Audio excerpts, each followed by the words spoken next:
I don't know where it went. Well, I guess we'll go ahead and do the little disclaimer.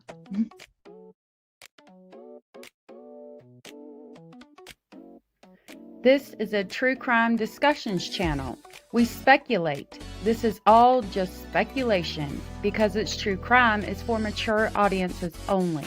There will be no children allowed, no exceptions. Everything on this channel falls under fair use. Please remember to like, comment, subscribe, and share. It's free. Hey, y'all. Happy Friday. It's so good to see y'all. We've got a lot to talk about this evening. I have been wanting to do this stream for a little while. I've got all of the timestamps and everything like that we need. Lord, I need to do something right here. I need to get me some stuff at work.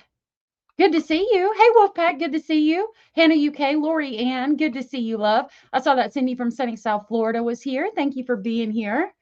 The kids got re-lost. Did they? I don't know. They got lost again. I lost them while I was trying to play it.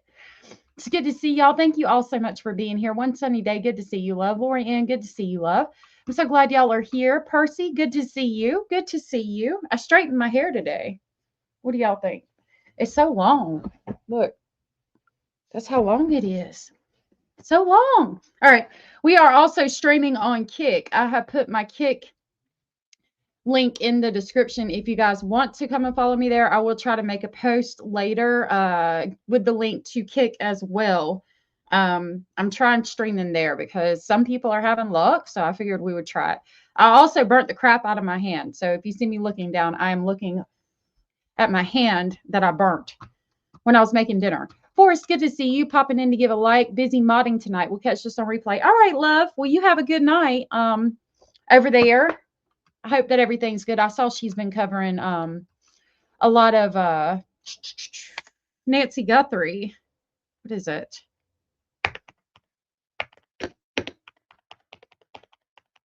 She's been doing the damn thing, hasn't she? I'm going to give y'all a link to Sleuth Investigates. Sleuth Investigates has been covering Nancy Guthrie quite a lot. I don't know if she's live right now or not, but I'm going to give you guys the link to her channel if you haven't subscribed. And of course, Hio. I think you guys have that link. All right, so with that, let me write down my timestamp if I can write. 3:58. Okay, we're going to get started. I have an interview that I found, and I want to go over with you guys. And I did request permission. Hold on. Sorry, I had to scratch my nose. I didn't want to do that in front of y'all. A chosen one. Sounds. Do you not have sounds? Does it sound weird? Let me check my settings. I found a thing, a video I would like to go over with you guys. And I did ask for permission. I haven't heard back from them. So we're going to go through it. I do have timestamps. We're going to fair use it. And we're going to talk about several different things in several different videos. I have been kind of excited to do this with you guys. There will be two videos that two live streams that I do on this situation. The first, okay, that was a mistake. All right, perfect. Thank you. The first one is going to talk about Jeffrey Epstein and his idea with the girls. He saw himself as a sultan of sorts, and we are going, of course, and we are going to go over an interview that Mario Nawfal did with a victim of his. As you can see here on my YouTube that I have pulled up, there is a picture of this girl. Her name is Rina. And I've gone through, I've spent several hours today getting timestamps. So this one should be a good one. Rewrite that timestamp. And with that, we will get started. I will also grab Mario's link to drop in the chat periodically, though it is already in the description. This is going to be a very interesting, very informational video that I think you guys will enjoy just like I have. We're going to start at the 1 minute mark. Maybe. All right. So this is Mario Nawfal. I have followed him on X for a long time. My Mr. Speculating has too. He does a lot of good content. The title of this video is Childhood-Sized Genitalia. And then it says Epstein survivor Rina on, quote, Harem and baby farms and Ghislaine Maxwell. Um, I do also believe that I think I'm being shadow banned by YouTube because monetization it gets turned off on a lot of my videos because they are very graphic, which I've not really had a concern for, and my copyright because of my music and stuff. But it didn't really bother me. I was okay with it because I mean, I don't make much money off of AdSense anyway. However, in order for my videos to get pushed out, I need to try to not be shadow banned. So if you guys, when we get done with this video, if you find that you like it, please share it out. Please make sure you hit the thumbs up. Twinkle, twinkle, baby, over to that thumbs up if you guys don't mind. Come on, players, stop hating. Stop hating. Stop participating. Stop participating, star. Come on, twinkle, twinkle, baby. Twinkle, twinkle. Twinkle, twinkle, baby. All right. With that, we'll get started. So we're starting with this video. It was a pleasure to meet you. I appreciate doing this interview, especially with all the developments that are happening. And now I've been going through the files, and there's just so much there that me and others are trying to decipher. And for someone that has spent so long with Epstein, I think he spent 2 years in total, who was a victim of Epstein, I think he can give us a different, maybe a different understanding or different way to view those files, and maybe certain things that we cannot understand that maybe make sense to you. But before doing that, Rina, what I would love to do is go through your story. I know you've talked. So she spent 2 years with Jeffrey Epstein. Edith, thank you for being a member for 14 months and sharing that milestone. Oh my goodness, thank you so much for the continued support. That is amazing of you. Amazing. Thank you so much for that. Thank you for the continued support. I'm glad you've been here for 14 months. That is amazing. What a long time. It's good to see you. And thank you so much for being here. How are you feeling? Lorianne asked, how you doing? Everything going all right? Talked about it before, but I'd love to go through how you met Epstein, what happened, and tell me about those 2 years you spent with him. Sure. So my name is Rina Oh, and I met Jeffrey Epstein through my friend Lisa Phillips, who has been a very outspoken advocate for the other survivors. Lisa was one of my best friends, and we're still friends today. I was looking to pursue an artist's career in New York, and she mentioned Jeffrey Epstein was this incredible art collector, and he was wealthy, and he lived in the neighborhood where most of the other art collectors that I had met previously lived. This is weird for me. Is it normal for students that are in the art field to look for wealthy philanthropists to help get them through college? I don't really understand why, because, and I hope I don't upset her or this person, but I saw a couple of things that were a bit alarming to me in this video, or not alarming necessarily, but the things that I don't necessarily, I had some questions about. I'll say it like that. Content's good to see. You said they're called benefactors. So it's normal for somebody that's pursuing an art degree to look for wealthy philanthropists to put them through school? I found that interesting from the beginning. Yep, we're going to talk about that. That's really important in this. Hey, Jenny Jen, A1 from day one. Good to see you. Glad you are here.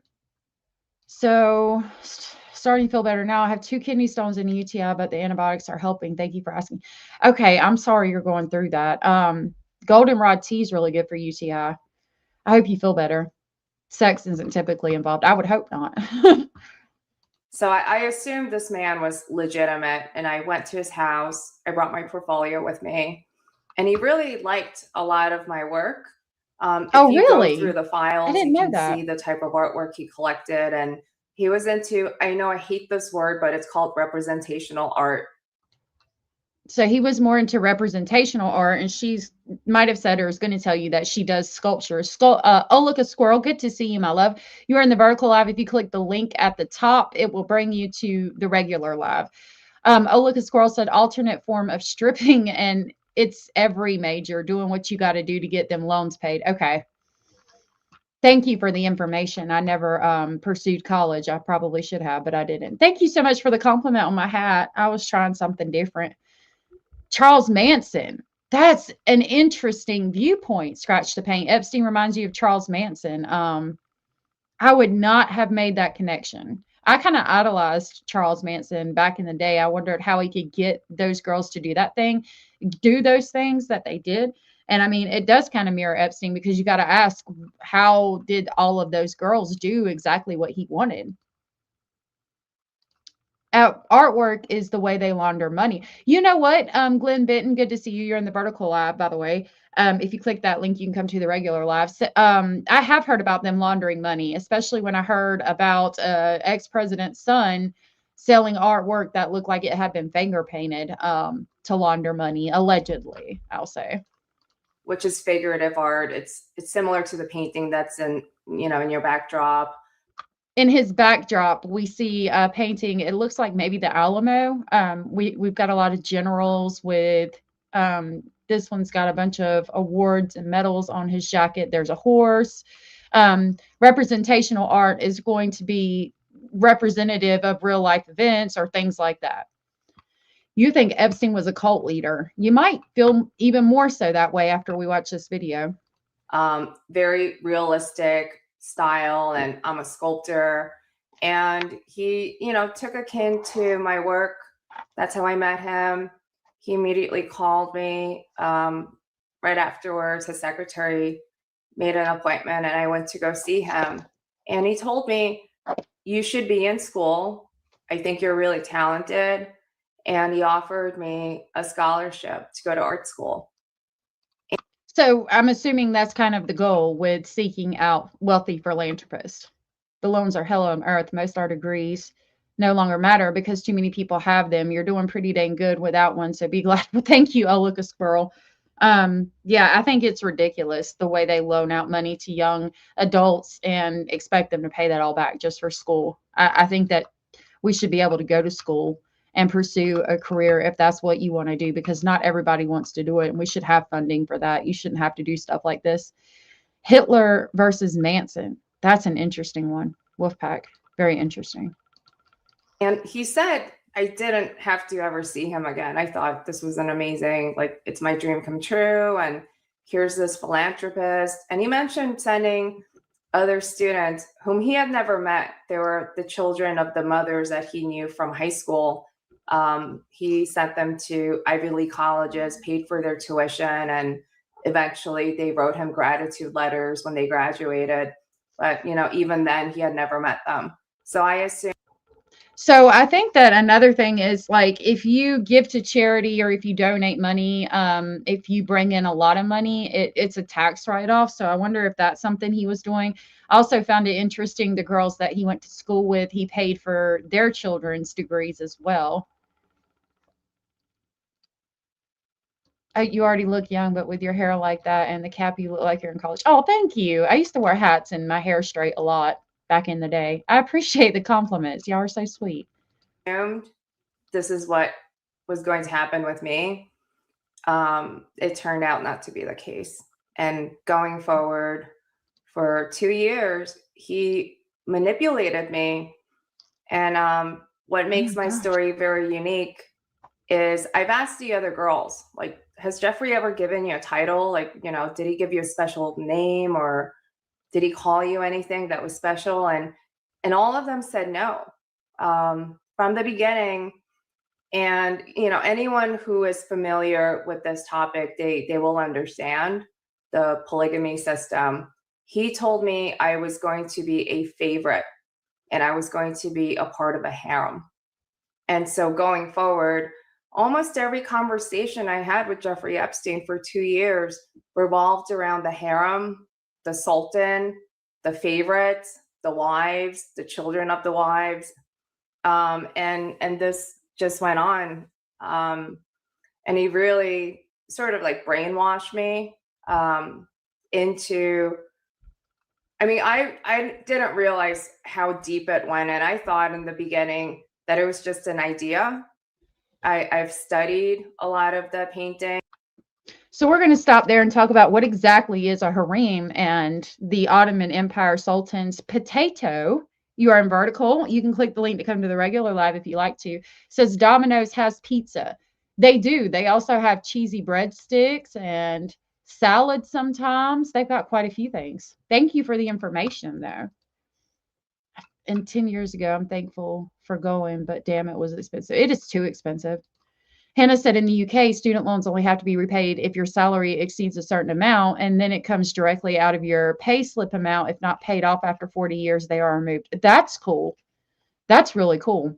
Domino's sucks. He did groom her. So let's talk about what is a harem and the Ottoman Empire.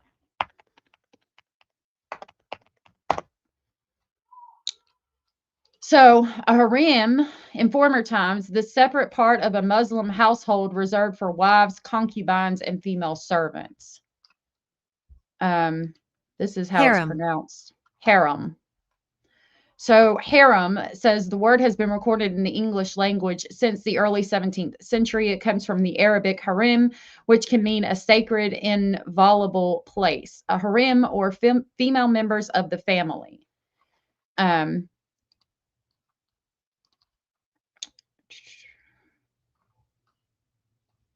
A harem may house a man's wife or wives and their prepubescent male sons, unmarried daughters, female domestic servants, and other unmarried female relatives. In the past, during the era of slavery in the Muslim world, harems also housed enslaved concubines. In former times, some harems were guarded by eunuchs who were allowed inside. The eunuchs were men that were castrated, by the way. The structure of the harem and the extent of monogamy and polygamy have varied depending on the family's personality, socioeconomic status, and local customs. Similar institutions have been common in other Mediterranean and Middle Eastern civilizations, especially among royal and upper class families. The term is sometimes used in other contexts. In traditional Persian residential architecture, the women's quarters were known as the inside, and the Indian subcontinent as Zina, which meant of the women. In the West, the harem, often depicted as a hidden world of sexual subjugation, where numerous women lounged in suggestive poses, has influenced many paintings, staged productions, films, and literary works. Some earlier European Renaissance paintings dating back to the 16th century portray the women of the Ottoman harem as individuals of status and political significance. In many periods of Islamic history, individual women of the harem exercised various degrees of political influence. And now we're going to look into the sultans of the Ottoman Empire, because that is what it seems she's explaining to us that Jeffrey wanted to be.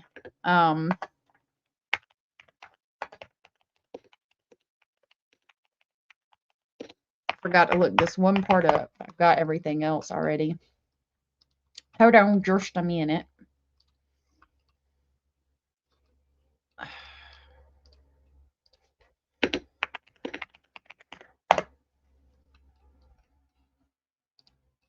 Okay. Let me pull it up. Sorry, I didn't mean for y'all to have that up close and personal in my face. Sultans of the Ottoman Empire and harem. The Sultan of the Ottoman Empire, often referred to as Sheikh or Sultan, was the absolute ruler of the empire. The harem or seraglio was the private residence of the Sultan and his concubines, where they lived in a strict hierarchy. The harem played a crucial role in the Ottoman Empire's governance, with the valide Sultan or Queen Mother and other harem women wielding significant influence over state politics and culture. The harem was not just a place of leisure, but vital institution that shaped the destiny of the empire. And here is a picture of what is assumed or could be a concubine. So she's going to tell you, and she's going to let us know how he was kind of obsessed with the Ottoman Empire and the ideology of the harems that were very common during that time period when sexual slavery and all of that was going on. A reverse harem. I know that's right. Harem. Okay. My next timestamp is 8:02. This is going to talk about specifically Jeffrey's harem. Harem. Oh my goodness. Okay. So what did he end up creating? Was it an actual harem like you've just described, or something more than that? How was it practically? How did it function? It seems like because there's so many victims, you know, we're finding out it began with 200, you know, in 2019 to 2020, 2021, when these class action lawsuits were being filed, and, you know, there were 200 plaintiffs, and now we're finding out that there are over 1,000 victims. Typically in a harem, they're the women that are inside the harem, and they're all called slaves. Like they're literally slaves. If you enter a harem, you enter as a slave, whether you enter as a wife, as a concubine, or whatever. They're all slaves. They belong to the Sultan, and you can never leave. You know, and you're bound to him for the rest of your life. So they ranged from several hundred to, I think, one of the sultans in the Ottoman Empire at one point probably had about close to 1,000. It's called, they refer to it as the gilded cage, or the golden, I think it's a gilded cage, because you're almost like this bird that is placed inside a cage and you can't leave. So we talk about young girls. We know that Jeffrey Epstein was a PDF file, and I find it interesting that he had this ideology of being a sultan of a harem, and just, I mean, that's what he did. He put these girls inside of a gilded or golden cage. They couldn't escape him. They could leave, they could go to school, they could do different things, but they could never really escape him, which is really sad to think about. Really upsetting. Now we're going to go to 1035. Sorry, go ahead. Yeah, I was saying he's created that world for himself. Essentially, he did, and in the beginning, for a while, I thought it was. So far they've just talked about the harem, the Ottoman Empire, and kind of what his intentions were in trying to create that. We're skipping through it, but I have marked down all of the important timestamps and places where she talks about her personal story with him, and the timestamps of significance. And we also have a couple other videos to go look at too when they get to certain parts of the video, just to kind of reiterate and show more proof through files and things like that. It was just an idea, because he was just talking about it. I was like, oh, this is a great idea. Maybe he wants me to make, you know, the harem like paintings, you know, like, and I would always sort of like repeat what he said. And I want to ask you guys a question, and I might put it as a poll. If you were to meet Jeffrey Epstein, right? Or okay, let me make up a different person. If you were to meet this man who was a philanthropist, and you were really into art, and he's really into harems, the Ottoman Empire, the ideology of harems, and he wants to make a harem. Would you think he's talking about paintings, or would you think that he was talking about the actual, like trying to make an actual harem? Because I don't think that she really thought, as he's talking about this every single time they see each other, he's talking about this idea of a harem. I really think that at some point you would have known he's not just talking about paintings. That's my thought process on that. I don't think that she was naive enough to think that he was just talking about paintings. If he indeed talked about it every time they saw each other. And that really excited him, because I was so into the paintings. The paintings are very beautiful. The architecture, the lighting. Dominique Ong at the time was probably the most prominent French painter. And he painted a lot of portraits of royal, you know, family members, not just in Turkey, you know, in the Middle East, but, you know, in France and throughout Europe. So I was just really into the artwork. And whenever he described, you know, his ideas, his plans, I really just thought we were just talking about art and talking about an idea, like a topic of interest. I have trouble believing that. She's going to talk about how there was another girl with them, and I'm trying to pull up this artist so you guys can see some of his work. There was another girl with them. Ghislaine was with them. I mean, I really don't think that she was just thought that he was talking about paintings. Here's one of the ones of cultural significance, I think. This is going to be what appears to be, or what could be, a slave market, and they could be selling slaves. You see what appears to be this man bidding, somebody tearing his clothes. I could be completely wrong about the painting. I'm just, picking things up off the internet. He painted royalty. He was very well known during that time period for his paintings. Wish we had more of the harems. She talked about one where there's a girl with an elongated back. So she's really into these paintings from that guy, from Dominic Ings, and she claims to think that Jeffrey was only talking about paintings. I really disagree with that. We want to come back here. Interest, like something that was cultural. So he's used. So I have issue believing that, but okay. Now we're going to jump to 1201. Understand is, how did he manage to do that at such a massive scale? How did he manage to convince so many women to be part of that world for so long? I don't think most of them, even to this day, understand that they were part of a harem, unless, like, I think after this interview they will understand. I found that really interesting, and I agree with that. Lori Ann, I think she's from New York, I'm not sure, or from the United States, I believe, but I'm not positive. Most of these girls did not even have any idea they were part of a harem.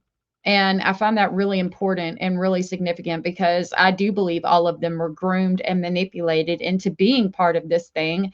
And he has the money, he has the power to make it possible. And I think it's really sad that they really had no idea that they were basically just actual slaves to him and his idea and his theories and the way he wanted to practice eugenics and stuff. And we're going to get into that and talk about that in a minute. Cindy said the level of manipulation is next level. Think of how other cults are started. Money, clout, elite circles was all very convincing. I agree with that. Southern Cats, good to see you, said when they were together and that's all he talked about, it's a big red flag. It absolutely is. But why was she different? Why did he talk to her about things like this? We're going to hear from a journal of one of the victims, and she was in no way, shape, or form treated anything like this girl was. Did he see her as intelligent? Why is she different? And we're also going to talk about another girlfriend that he had. A little bit better about what happened to them. They're usually the women don't willingly walk in. They're brought in by someone. Sometimes they're brought in by, the women that are already in the harem, oftentimes, or merchant. So think about Ghislaine bringing in young girls. I know when we hear about the girls that testified about Florida, they said they had friends from school that would go and give this man massages, and they could make money giving him massages. That's girls bringing you into the harem, but you don't even know that that's what's going on. Slave traders, like 300-400 years ago, when this existed, I like art. A lot of times there were merchants that would go into these slave markets and purchase young women, and you can see it in Dominic Ong's paintings. And we looked at a few of those, but I didn't find a whole lot on it. And a lot of times they were actually trafficked out of Europe. They did have a preference for lighter skin, like females, because they wanted to lighten the population. And they were playing eugenics with the way the Sultan would have children with hundreds of women. Some of them actually had children with hundreds of women, but they were not all wives. this is really, again, important. We hear about the baby farms, the rumors of baby farms with Jeffrey Epstein. He had hundreds of women and hundreds of girls. And yes, he used them, and they were, I think, they were drugged and RAPED at these elite parties, that what I like to call the boys' club of debauchery, which is what our next episode is going to be about. But at the same time, especially after we hear the victim's journal, I think you will agree that Jeffrey Epstein was trying to play eugenics. He was trying to create a population of his offspring that were perfect, that had blonde hair and blue eyes, which relates to World War II and that person over in Germany who did all those horrific things. And we're going to hear about another way he relates to him as well. It's all very interesting. And why is Jeffrey Epstein trying to have babies with hundreds of women, to have hundreds of children that are his biologically? Now, keep in mind, we don't ever hear of Jeffrey Epstein having a baby except in one email we're going to talk about. There is no record of Jeffrey Epstein ever having a baby. But I think out there is a lot of Jeffrey Epstein's children that he had with all these women who had no idea what they were being used for. Of the Sultan. So with me, from the beginning, he groomed me to have a baby with him, which I haven't really disclosed to too many people other than like my attorneys, and the government knows this. I don't think I've ever publicly made a statement. I feel that with the release. So from the beginning, she was groomed to have a baby with him. How many other people were groomed to specifically have a baby with him from the beginning? We don't hear that much. We hear about the abuse and the girls being used at the parties, but not specifically being groomed to have a baby with somebody. And she talks about how he had a nickname for her and things were different with her. He wanted her to be one of his wives. Is it different for the ones that he wants to be wives? Why are there some wives and some just concubines, young girls that are not even of legal age to consent, that he uses for these things as well? Hey, Bellis, good to see you. I saw that. I've heard that, Hannah. The island boys are allegedly his as well. Epstein wanting this supremacist crap is rich considering he was Jewish. What the fuck? Oh, there's there's a lot of things that you're probably going to find rich about this episode. Abellis, it's good to see you. Are most likely true. He wanted probably a couple hundred children. I don't know. I never saw or witnessed the birth of a baby, or he never even mentioned there were any children. But I do not doubt that they may exist, that there may be some offspring of his. There may be some offspring of his. We're going to go to an email. Let me pull it up. So we don't know. There's no birth record of Jeffrey Epstein ever having a child. But there is an email. If I can find it real quick.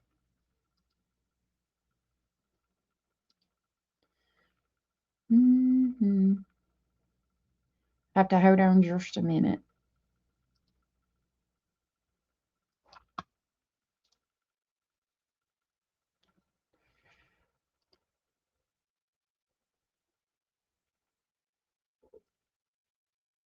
Where is it? Oh, that's not even the right episode.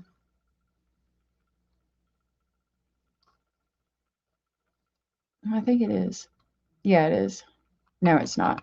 All right, we're going to go back to this. There are emails between him and a woman from France that talk about a baby. She's congratulating him on the birth of a baby boy, which, again, what is different about that baby boy as opposed to the other baby boys he was allegedly forcing the victims to have? Why is that one different? Is it because one of the wives, quote unquote, gave birth to the baby? Don't know. We'll see it when we talk about the other girlfriend. Can you tell me more? And thank you for opening up about it. How did he approach you about having his baby? What was the reason he gave you? How did he try to convince you? What was that discussion like? So he just basically told me if I ever had his baby, I would become one of his wives. That was probably like the third time I saw him. He gave me books to study about the harem. Gave me several books.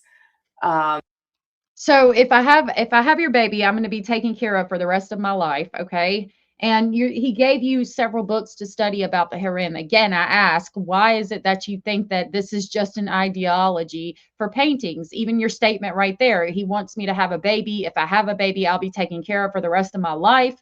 And you want me to study about harems. Again, it's hard for me to believe that you did not think that you were going to be part of this harem, and for whatever reason, didn't. And with that, we'll jump over here. Now, I think that he was being accurate and correct when he said things like that. And the reason is because we have a girlfriend of his that it seems he made the same deal with and actually made good on his promise. So this is going to be sidebar with Jesse Weber. This is also going to have the email we were just talking about in it. I'm going to copy their link, and I'm going to show you an example of a girlfriend of Jeffrey Epstein's who, it appears, got everything when he allegedly died. I say allegedly because I believe he's still alive. Again, I just have to keep asking, what makes these girls different than these victims that he tortured, these young children? And we're going to go into that. That's going to be a hard part of this live stream to listen to. So this is my first timestamp. There's not a whole lot for this video. I want to talk about one woman in particular. This woman has quietly emerged, not as a victim, not as an accomplice, but as something different. According to the New York Times, she was the last known confidant of Jeffrey Epstein, the woman that he apparently called just hours before he was found dead in his jail cell. And that woman, according to the records, is Rina Oh. Now, I think that if Rina had not left him, if Rina had stayed with him, then Rina would have gotten the same deal that Rina Oh got. Hey, Kim, good to see you. You think he is as well? Yep, I really do. And we're going to hear how Rina does. Why does that name matter? Because buried in those same files is a seemingly secret financial document signed by Epstein just 2 days before he died. And this document appears to place her at the center of his final financial plans, outlines an extraordinary bequest. More than $100 million was set to go to her.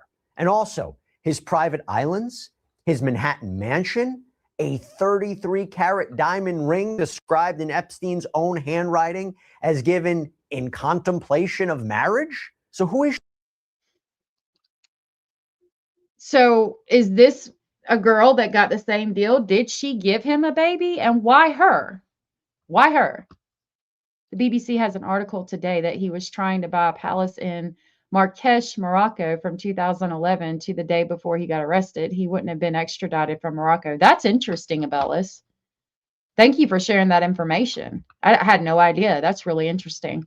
Shuliak. Well, the Times reports that Shuliak is a Belarusian immigrant, a dentist, a woman who remained close to Epstein during his final days in custody. This is, by the way, when much of the world had turned away. She's almost invisible in the official record because everybody talks about Ghislaine Maxwell, but when you read these financial documents, she is central to his life, central to the future that Epstein appeared to be planning. And the questions now surrounding her, the mystery only deepens because also buried in those files are details that are even more unsettling. An email from Sarah Ferguson, the former. So this is from Sarah Ferguson, the former Duchess of York, I do believe. And it says, it was from Wednesday, September 21st, 2011 at 6:18. And it reads, don't know if you're still on this BBM, but heard from the Duke that you had a baby boy.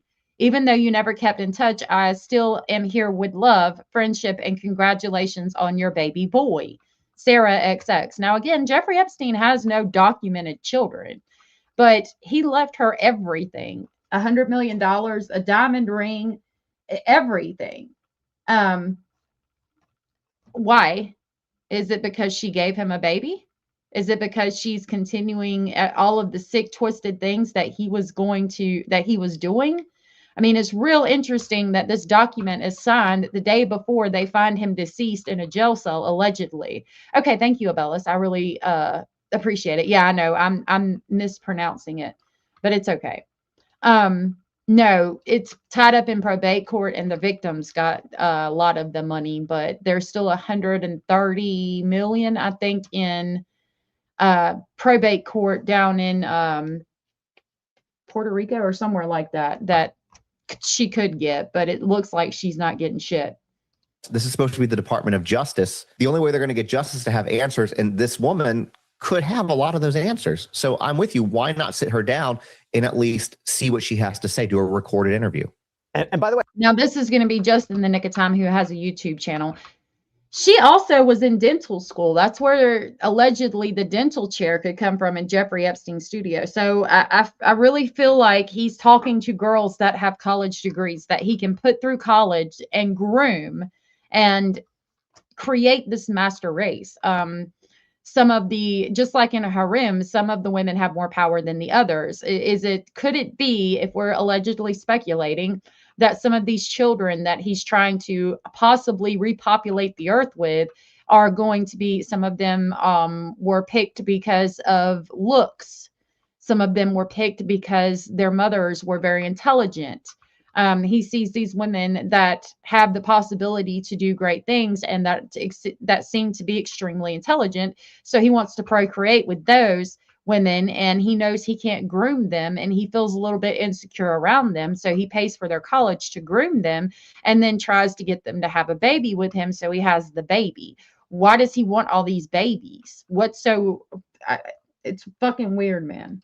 I know they're still going through the documents. I don't know if there's something to suggest maybe there was some sort of interview with her or some sort of conversation. I haven't seen it yet. Maybe stand corrected. I don't know.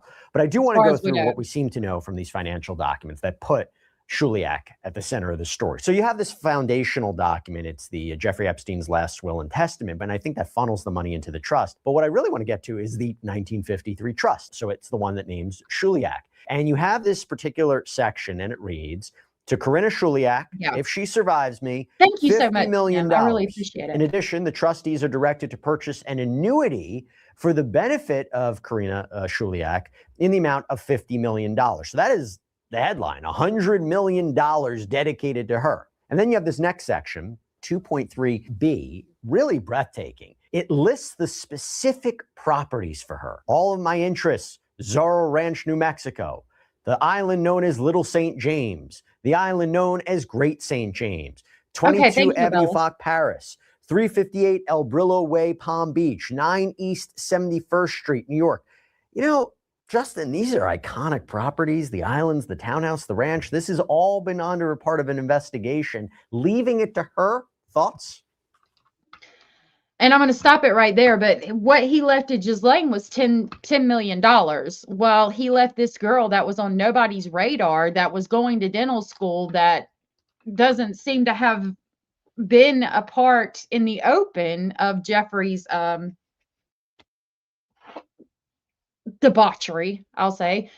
She doesn't play as much of an open role in it. So why was she left $100 million and every property and a diamond ring in reference in for them to get married, so they could get married or on thoughts of being married if the wedding wasn't consummated? He said she had been around him for years, since like 2009. I wonder how many babies she did give him, because she had to give him something for him to leave her everything, or be continuing the facade, or be the person that he's went to when he went out. I think it was sold to pay the victims, but I'm not positive. I'll see what I can find on it real quick. All right, now we're going to go back to this interview, since we do have verification that at least one girl seems to have gotten that deal. 1505 is my next timestamp. We're at 1524. Okay, 1656. Hey there. Okay. Why he wanted children with many women? Do you know why he wanted children with many women? Was it his belief, like a eugenics concept, where he thought his gene was above others, or was it other reasons? He just was obsessed with the Ottoman Empire in Turkey.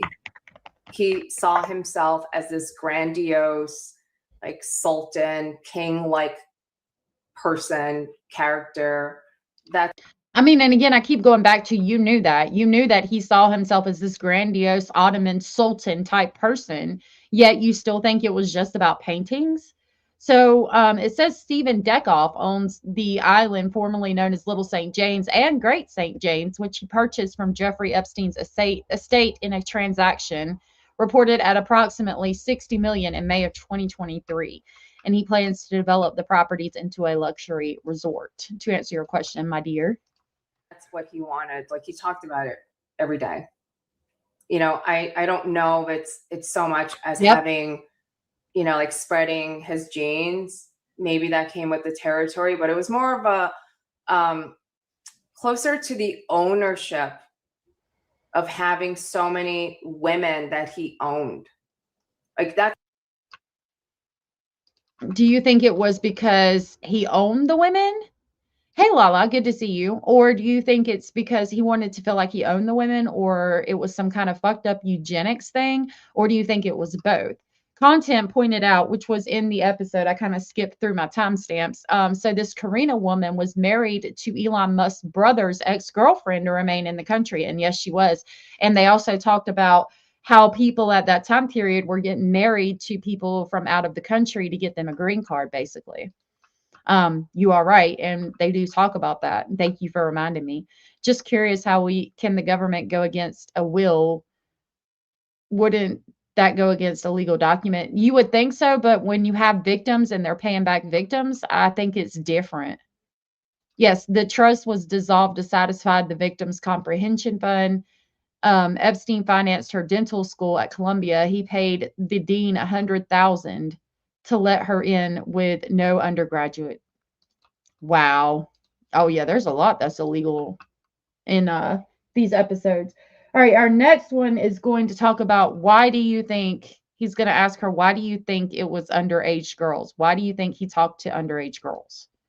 They all had to be underage. Why underage girls? I think the underage girl issue is because he was very insecure and he was never able to have a normal relationship. And he most likely was traumatized from the time he was a teenager. He was not liked by girls at all. Like, he disclosed this.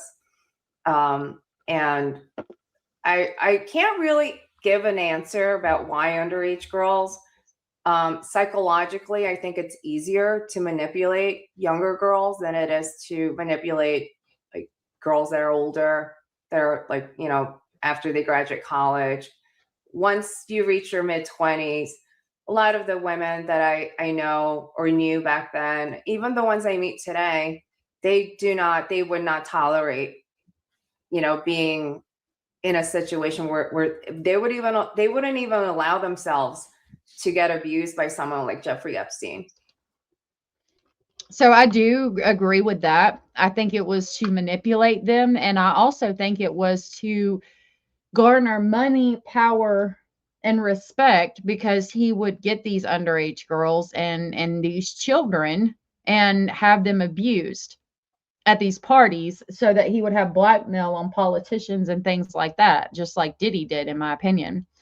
Now we're going to talk about the journals. I have timestamp 2624, but we're about to get into some pretty graphic details from another video. To go back to you know, him asking you to have a baby. Have you spoken to other girls that were also asked to have a baby? And so that would be the first question. And then I want to go through the journal that was in the Epstein files. There was a girl that talked.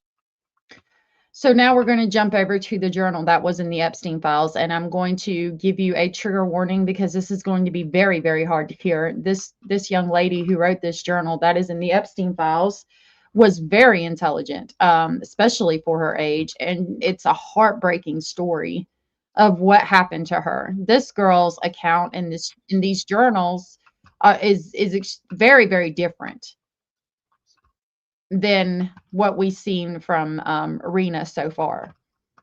And it makes me, this is going to make me have another question. Are we having, my next question would be, are we picking girls that are intelligent, that are going to college seeking degrees to have babies to recreate the population, basically play eugenics with? And then these girls, these underage girls that were used to have babies, are those babies being born into a world of trafficking?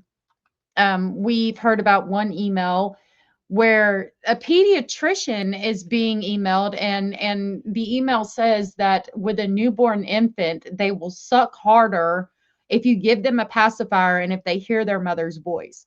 Why in the fuck would Jeffrey Epstein be emailing a pediatrician about how to make an infant suck harder?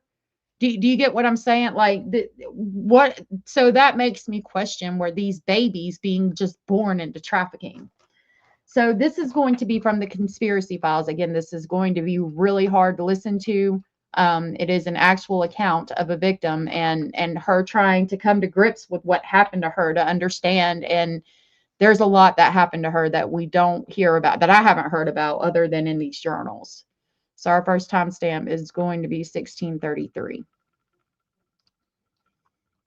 This appears to be a sonogram photo, as you can see here in the attorney's sheet. So this redacted would be, I guess, the photo of a baby in a womb. It's unknown if that's this girl's child. I think that that's what's being alluded here, is that this is the victim's child, and their sonogram, because she writes here, I heard the heartbeat even when she put her hands over my ears. Aren't pictures enough for them? Torture. Should I ... deeply miss them? Have these all been murders? Does this make me a killer? So when you hear that, you think that this girl, this underage girl, she's 16 at the time that she writes these journals, or we think she gets, there's birthday cards in the beginning of this journal that talk about a sweet 16. Is she being forced to have abortions? But yet they're having sonograms. She put her hands over my ears. I heard the heartbeat even when she put her hands over my ears. Who's putting her hands over this 16-year-old girl's ears? And why are we forcing her to have a sonogram? Why are we making sure the baby is healthy? Because that's what a sonogram is doing, right? Telling you the sex, making sure the baby's healthy. Why are we doing that if we are going to have abortions? Because, I mean, as a 16-year-old, how do you cope with that? It would feel like torture. She would be asking, should I miss them? And am I a murderer? I think that is completely logical for a 16-year-old to ask, especially going through shit like this. Unimaginable.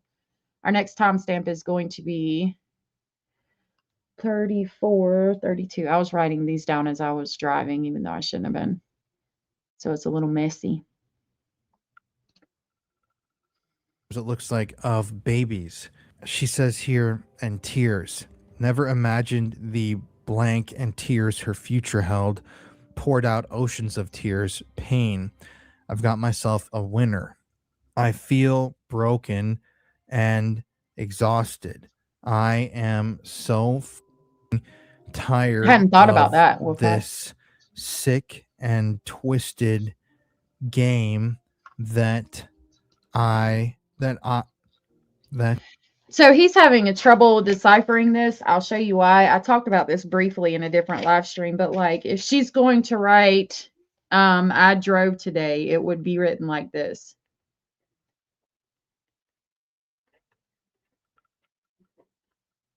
Okay. Let me see if y'all can see it. Okay, so it's like written like this. See, IDROVE. I drove. TODAY. I drove today. And it's hard to read that. They have since decoded it. And if you guys would like to do an episode going over these journals, we can. But it's just, It's really triggering. It's really graphic and upsetting, especially when you know that these are underage girls that were being used as part of a harem. Not only for Jeffrey, but for other sick, twisted, depraved debauchery. The boys' club of debauchery. ISCAVS scavsing such that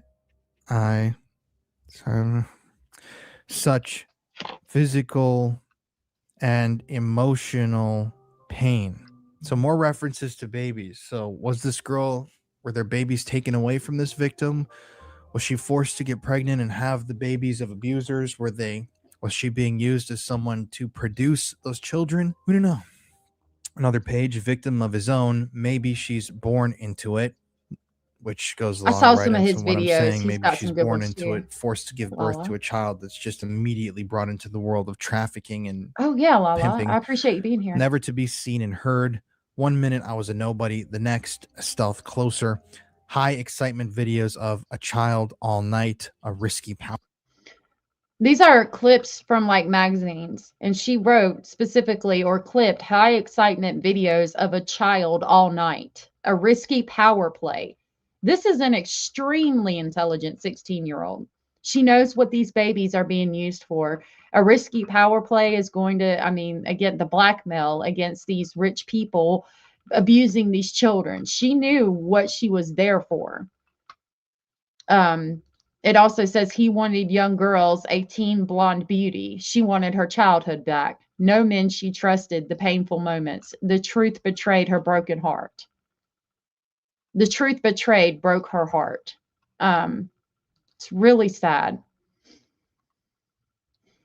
Power play, sad luxury lifestyles of the rich and perverse. He wanted young girls, a teen blonde beauty. She wanted her childhood back.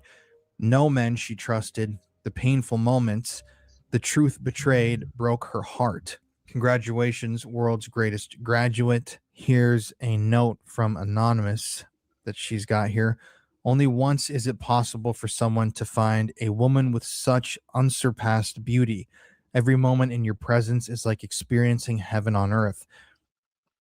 And it appears to be written in an elderly person's cursive. I don't know many teenagers, even in the 2000s, that wrote like that. A lot of people talk about her beauty. That's going to be important here in a minute. 42, 46. Okay. Sylvia Plath, a deep, deep sleep, loneliness until she cried, one little child, control, power, and young kids. Oh, this is the page that was decoded. It's not even this page. Let's go back. I think I am going to break. Why would they allow Mr. Leon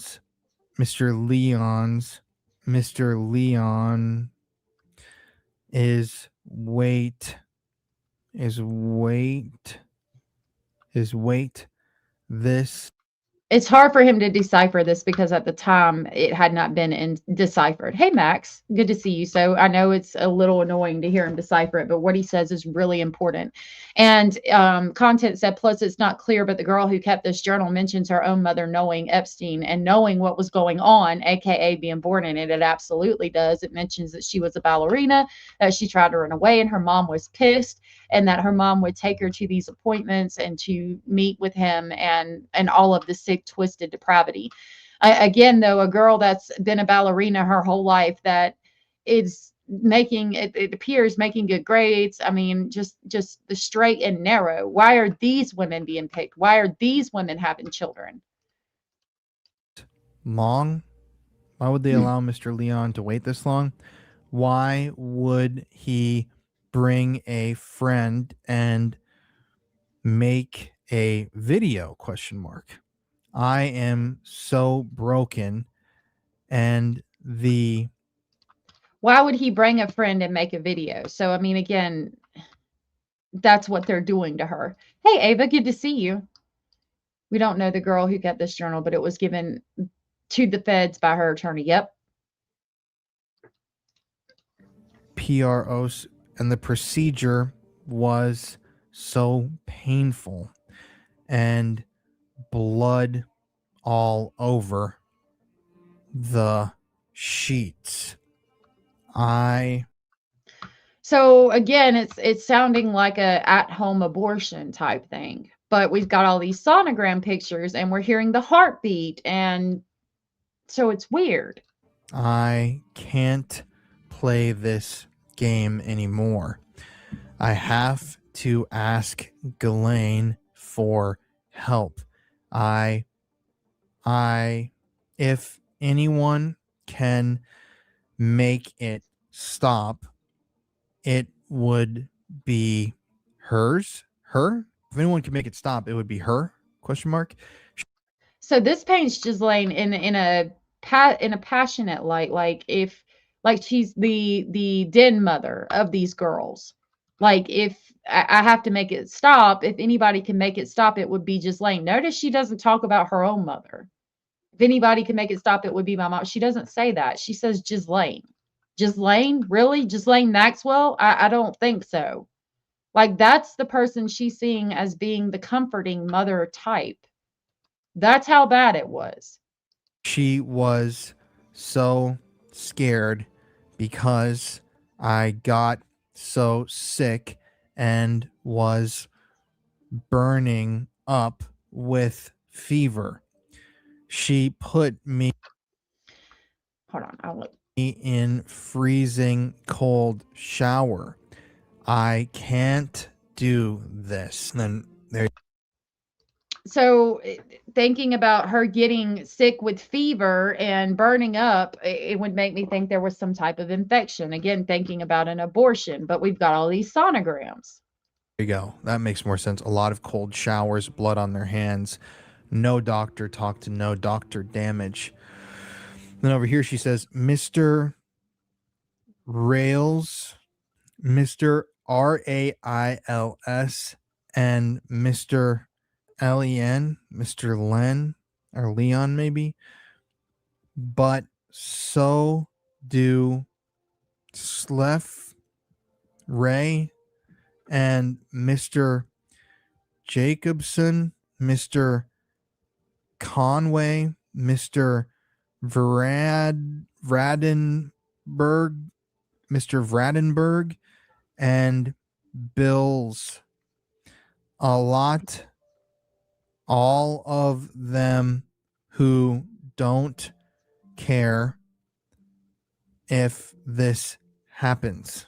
So once again, I thought this was the other page. So you're talking about a baby, and she's talking about being really sick and an extremely bloody procedure.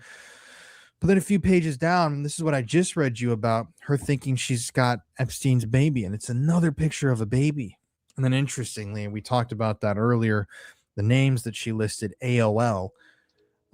Earlier, she listed the names of some of the old AOL, America Online executives. And as you can see here, she's referencing AOL again.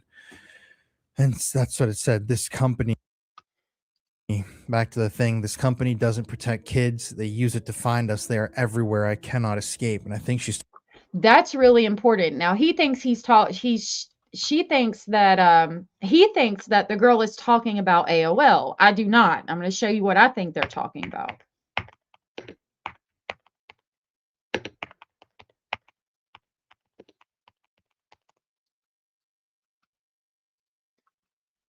I'm going to try to pull up a video on it.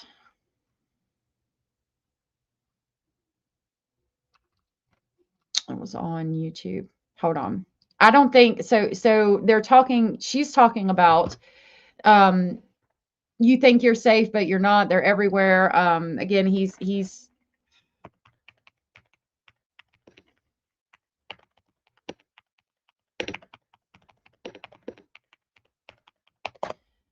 thinks she's talking about AOL. I do not, and this is why.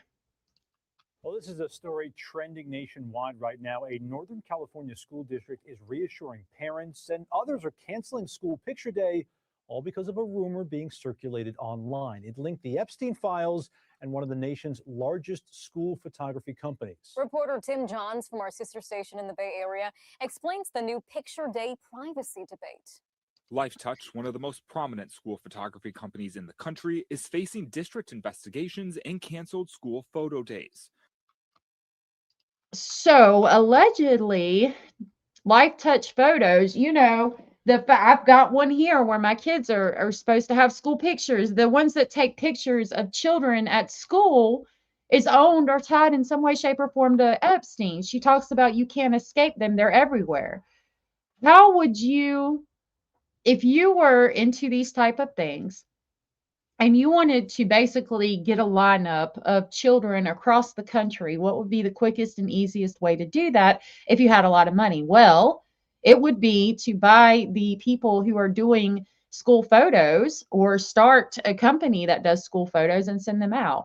And this is really important to me because it makes me question, is that how our children get trafficked? Is there was it Jeffrey or other people that are just flipping through this company that they own, all the pictures that they take of the children, because LifeTouch goes across the country, and are they selecting these children and saying, I want that one, and then having somebody go to the house, because when you pay for the pictures and you order the pictures, sometimes you have to put your card information and your address in, and they've got the address of the child that they see the photo of that they want to go and get. So do they scope out the area and then abduct the child? Is this where trafficking is coming from?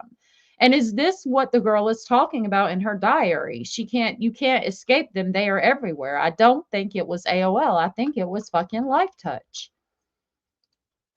It's insane, isn't it? All of these things. Talking about AOL there, because they said parental controls help safeguard your kids online. Stay alert. We live where you live. Fatal Attraction. And, you know, I don't know, but that shit's weird to me.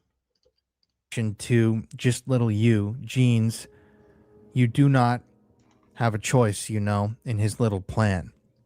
Jeans, you do not have a choice in his little plan. Again, talking about eugenics and seeding the world with these children. Dared to search for meaning, the anti-war plane. I understand how they feel, what they're going through, because I've gone through it too. And some pictures, some redacted images. I'll fight to the end. Without Martin Luther King, 2003 would look a lot like 1963. I want to make people's lives better and change the world. Then there's a card here to a dear granddaughter on your graduation day. Here's what looks to be a Purple Heart stamp. For graduation, I wanted to give you something I was absolutely sure you didn't have. And we don't know what that is. So it's another journal from this girl. We almost decoded everything in there. I'm going to leave that last little bit up to you guys to decode if you want to. But this. So we're going to continue on because the next part is the last part of this video that I really want to talk to you guys about. This video in particular by Conspiracy Files, and it's the most damning important evidence of all. Miss Scorpio Rising, thank you so much for gifting 5 Speculation Station memberships. That was so very sweet and supportive of you, and I really appreciate that so much. Thank you. Thank you for the support. That is amazing. Those memberships went to Marcy, J-Lo, Dreams, Velvet, the X, 6, and Along for the Ride. If you guys were gifted from Miss Scorpio and you are aware you were gifted, please tell Miss Scorpio Rising thank you. Thank you, my love. And I will grab the Polar Express to pick our new members up and take it a little bit slower on this train tonight. And as we get ready for spring and say goodbye to winter.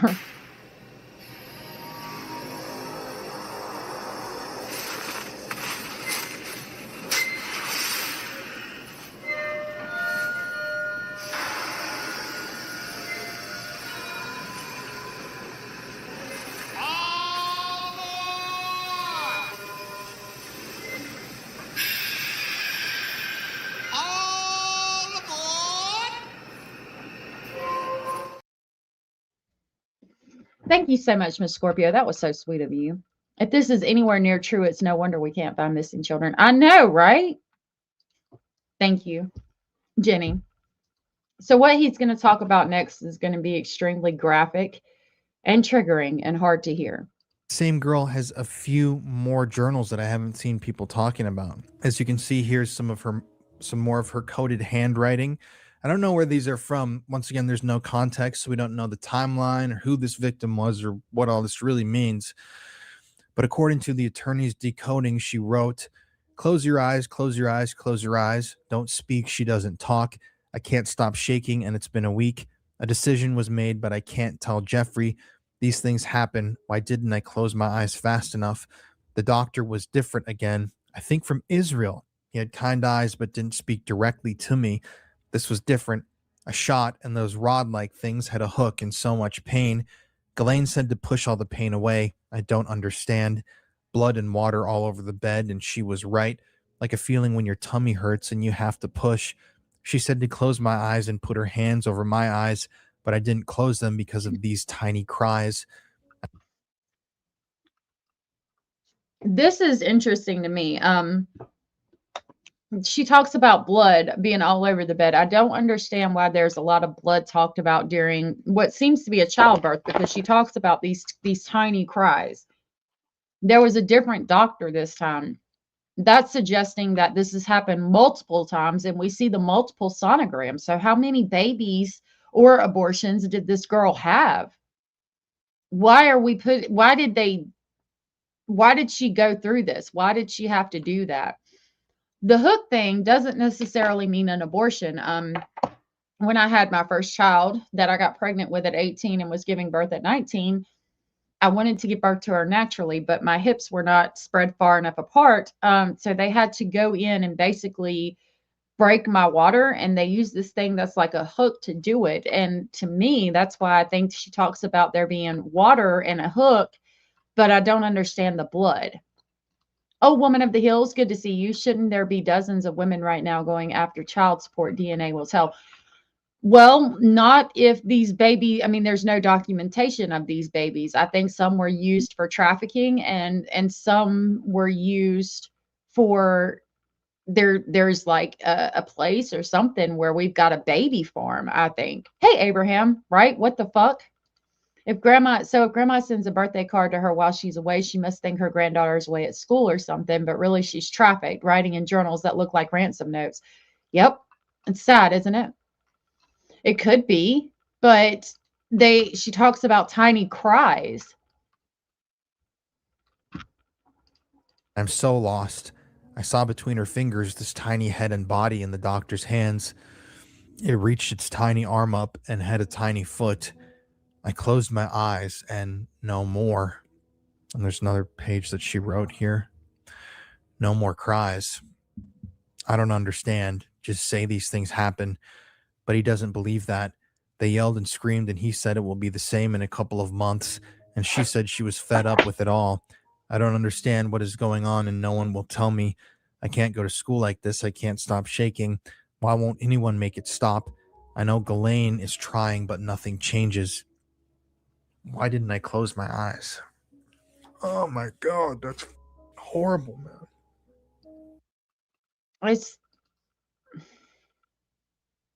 This is a 16-year-old ballerina striving to do good in life that's being trafficked and had either a shit ton of abortions or a shit ton of children that were immediately taken away. And she's seeing Ghislaine as the person who is like the mother figure who can help her, who can make it stop. But Ghislaine is not that person. Jesus Christ, dude.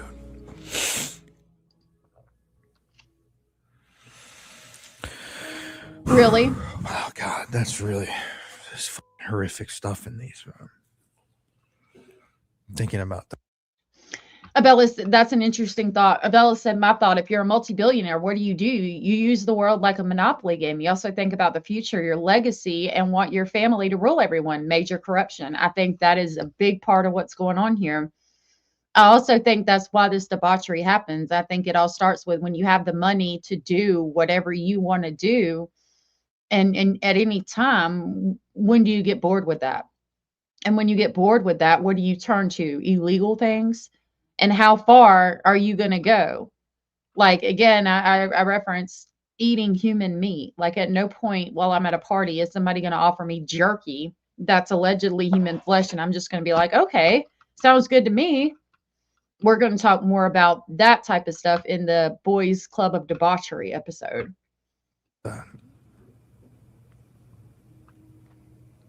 There's more notes here that are decoded. In the hall, Ghislaine said she was beautiful. She was, not is. She was a beautiful girl. I heard her. Where is she? Why did she stop whimpering? She was born. I heard the tiny cries. I can't do this anymore. So, I mean, again, a baby's born and they take her away immediately. And she hears her crying, but then they're gone. And Ghislaine is talking about she's beautiful. And we hear about eugenics and genes. And I think these children are alive. Oh, Lord. I hope not, Abraham. They did. And at such a young age. And her mother knew. How do you put your child through that? I mean, I'd rather be poor as fuck, homeless, before, like, what? So I don't know I think she's referencing her baby either being murdered or stolen from her, but she's writing that she saw the baby, she saw it reach for her, she heard it whimpering and crying, it was taken out of the room, it was an extremely bloody event, and then I guess the baby went AWOL. And she's got a poem here, stillborn, with the still crossed out. It's a sad diagnosis. They grew their toes and fingers well enough. If they missed out on walking about like people, it wasn't for any lack of mother love. I cannot understand what happened to them. They are proper in shape and number in every part. They sit so nicely. They smile and smile and smile and smile at me, and still the lungs won't fill and the heart won't start. It would be better if they were alive, and that's what they were, but they are dead, and their mother near dead with distraction, and they stupidly stare and do not speak of her. So bizarre. So many. And that's, this is, she was born.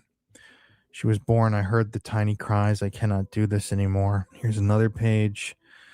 As you can see, this is the original page, and then the decoded page reads, he was right a couple of months and 2 pink lines with a hold on being with others until after it was positive. I want to die. Why didn't she protect me? As long as I am wearing what you want.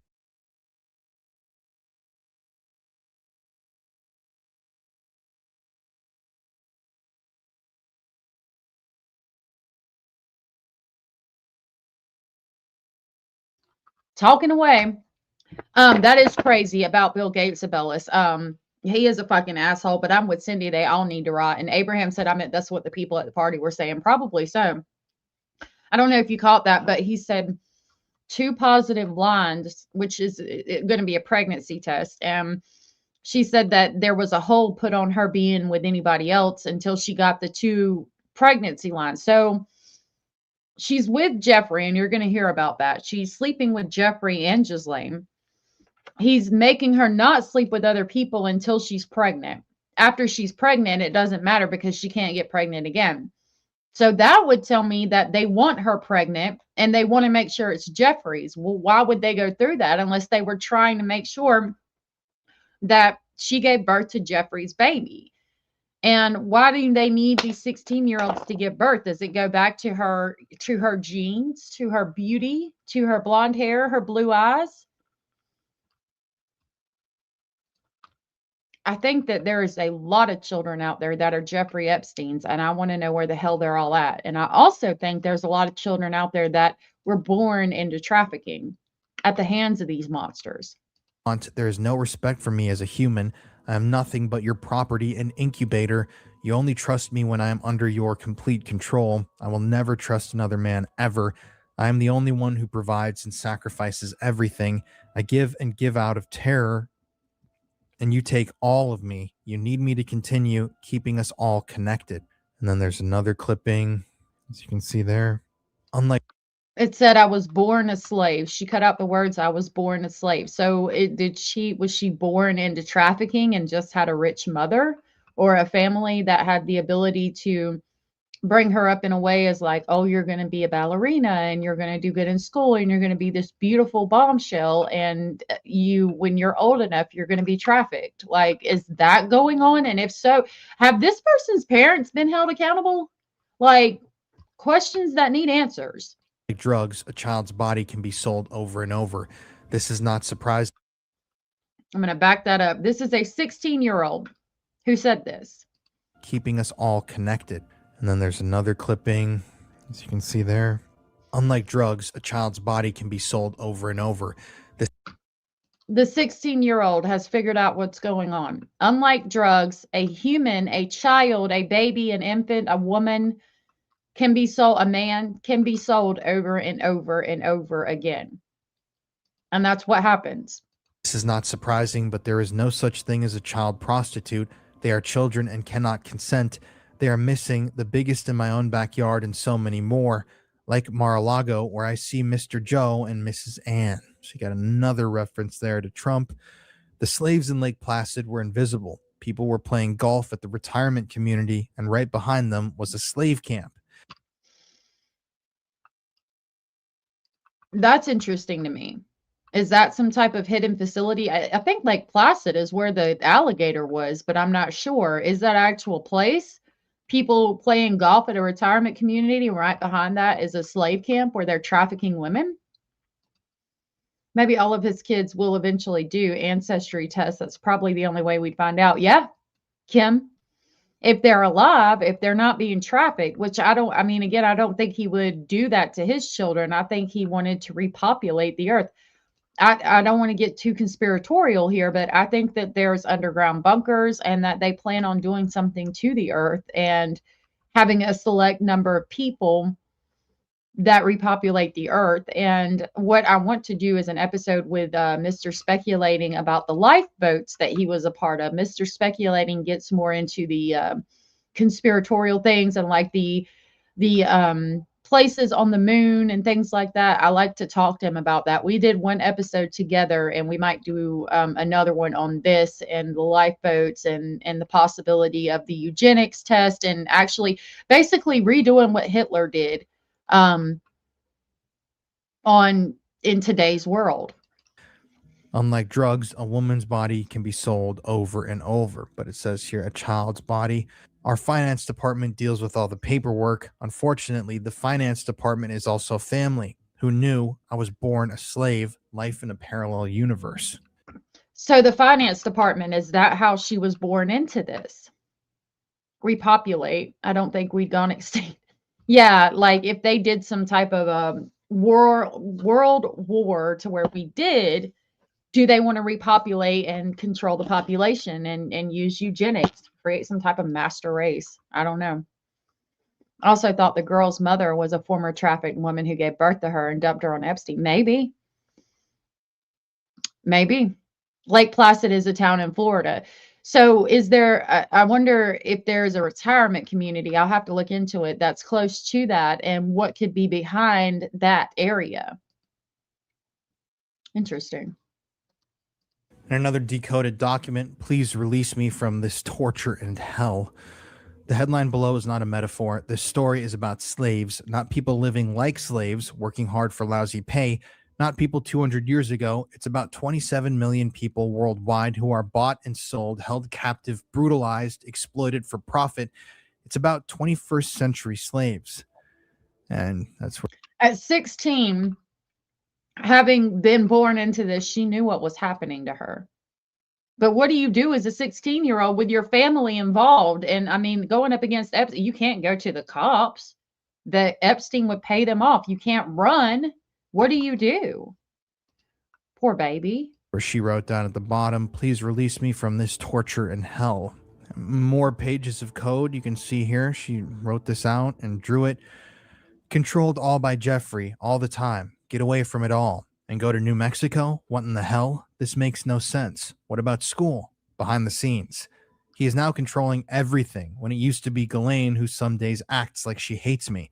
Secrets of all of them. I am tired of keeping this secret. I know people are wondering, but I can't tell. I am exhausted.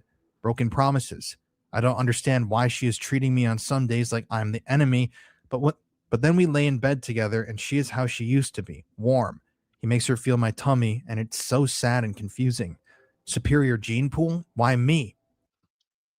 So they lay in bed together, and Jeffrey makes Ghislaine feel this child's tummy, and then it talks about a superior gene pool. That would tell me that she's pregnant. And again, going back to the pregnancy test reference, and she's not allowed to have relations with anybody else other than Jeffrey until she is indeed positively pregnant. I really think that they're trying to create this superior gene pool, and I think he told her that. I believe that too. I've got family that lives in the villages. You're absolutely right about that. Sparkling up. Oh, yay! I'm so happy. Yay, Cindy, you'll have to show me what it is. I'm getting I just got the resin and the wood finish for the stuff that I'm sending out too. So I got to get with you guys. I'm going to email y'all tomorrow about the stuff that y'all won and see what colors you want for the resin and get that stuff too. That's awesome. I'm so glad. Cindy, you're going to love it. Abraham's such a sweetheart. Julianne, good to see you.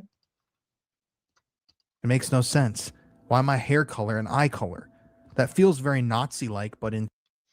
Why my hair color and eye color feels very Nazi-like. Superior gene pool.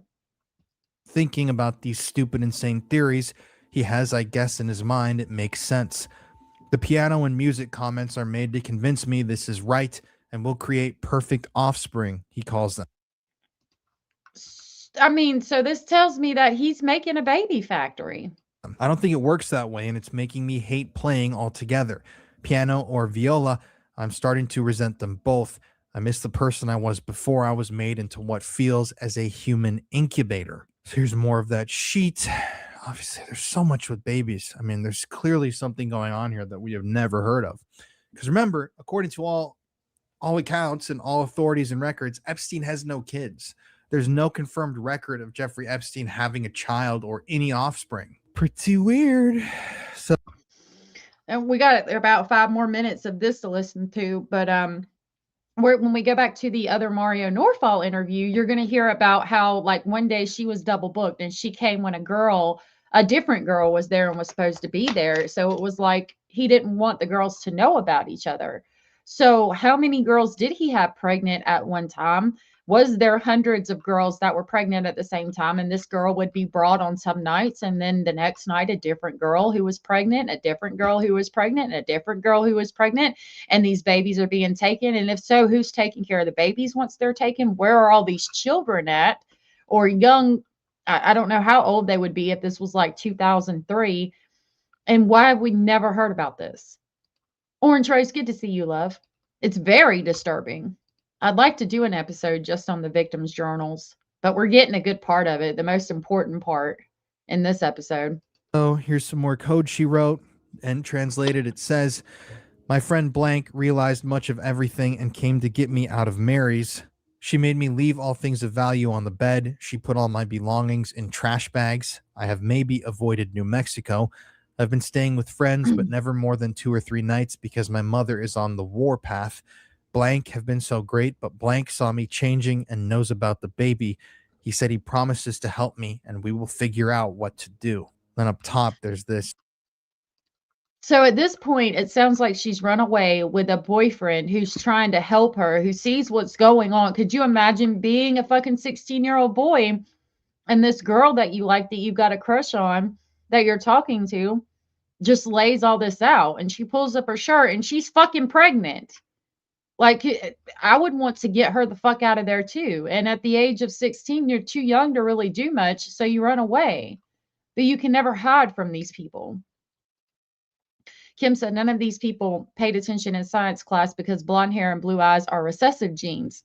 Imagine that. I meant party pooper. Autocorrect is pissing me off. It pisses me off. I'm always mistyping. When I go into a chat, I think people think I'm drunk. So up to this point, we know that it sounds like she's run away. I couldn't stay under the same roof. Your life will never be the same. It's a whole new life. And here to make things a little easier is the affordable New Mexico. She crossed that out and wrote the word Mexico. A roomy, versatile minivan with front-wheel drive and hefty V6 power. So prepare yourself, ready or not, life will never be the same. So it seems like she was planning on fleeing to Mexico with the baby. Then you got a page that she has colored or painted here completely red. It looks like with. This is the pain and torment this child was going through. The next page is just completely red, as if covered in blood.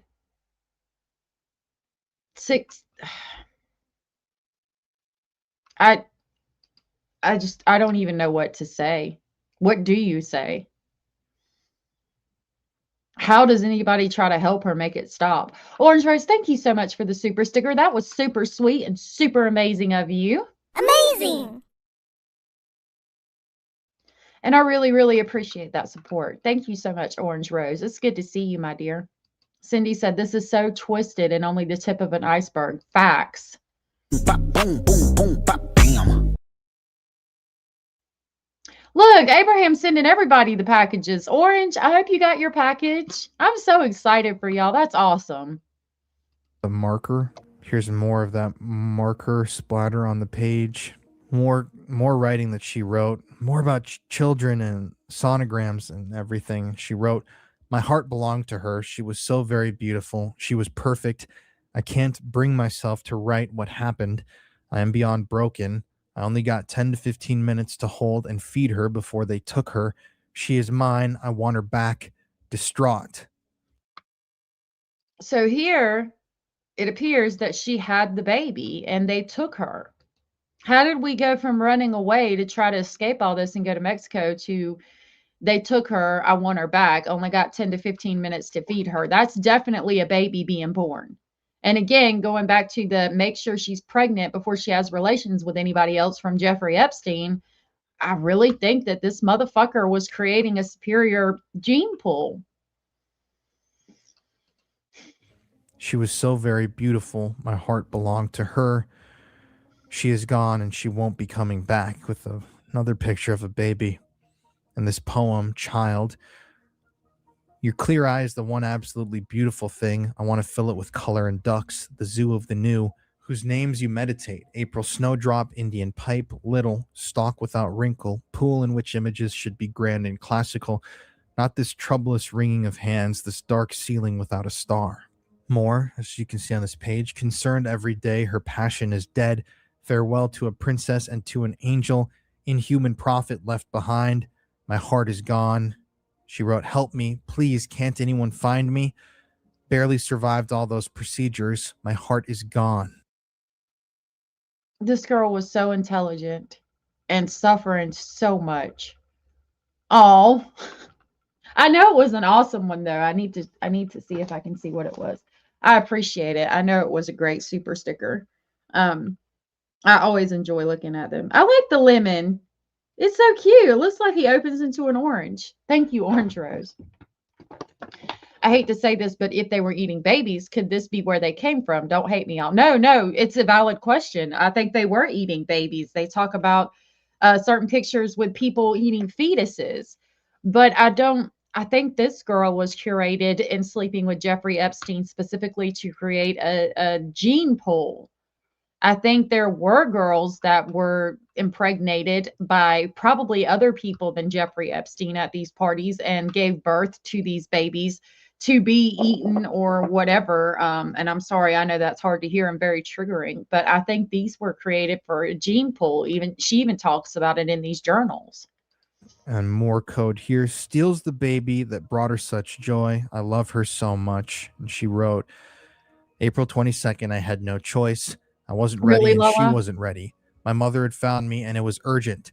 After so many bonding moments with Jeffrey, Ghislaine, their baby inside me, with me in the middle, she wouldn't even look at me. We said nothing to one another and I was so confused. When we arrived at Palm Beach, I was taken to a house close to Jeffrey's, I think called Ocean Boulevard or Saint, but it was close and I was alone except for a new driver, not Mr. Juan, an elderly French lady whose pictures on the wall didn't have her. She had a thick accent and was kind. She said she had been born to deliver babies and had been doing so before I was born. Similar as the last one with shot and hook, but too much blood with so much water and unbearable pain.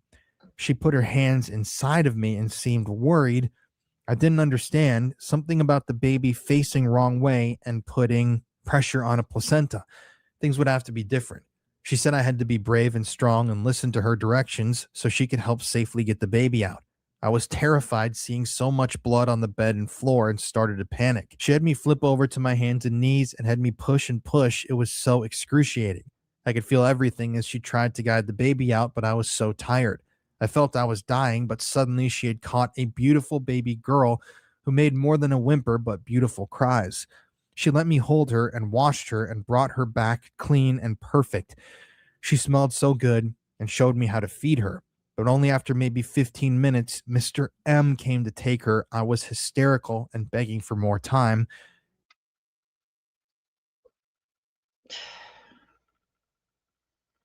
This is so horrible. And how many does this make? How many babies has she given birth to that have been stolen from her? He said those horrible girls were in the car waiting, but I wouldn't let her go.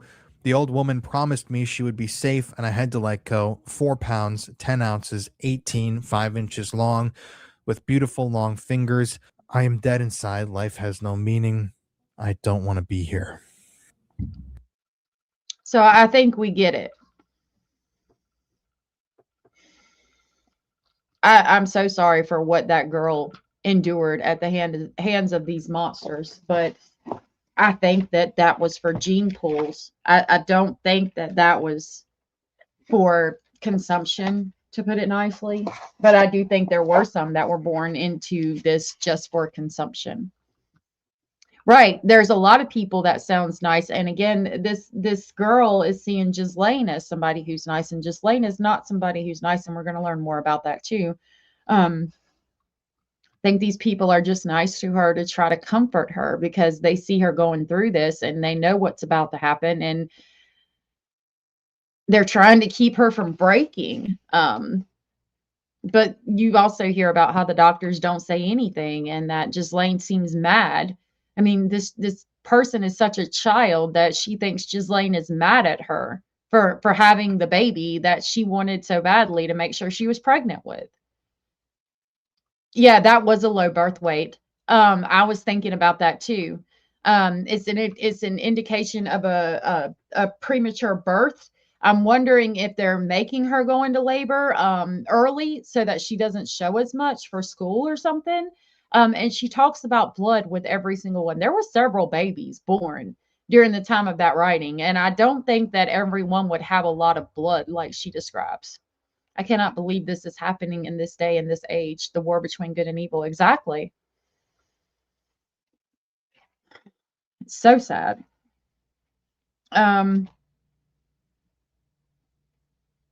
Okay, my next one is 3124. We're going to read an email that's going to go into the ranch.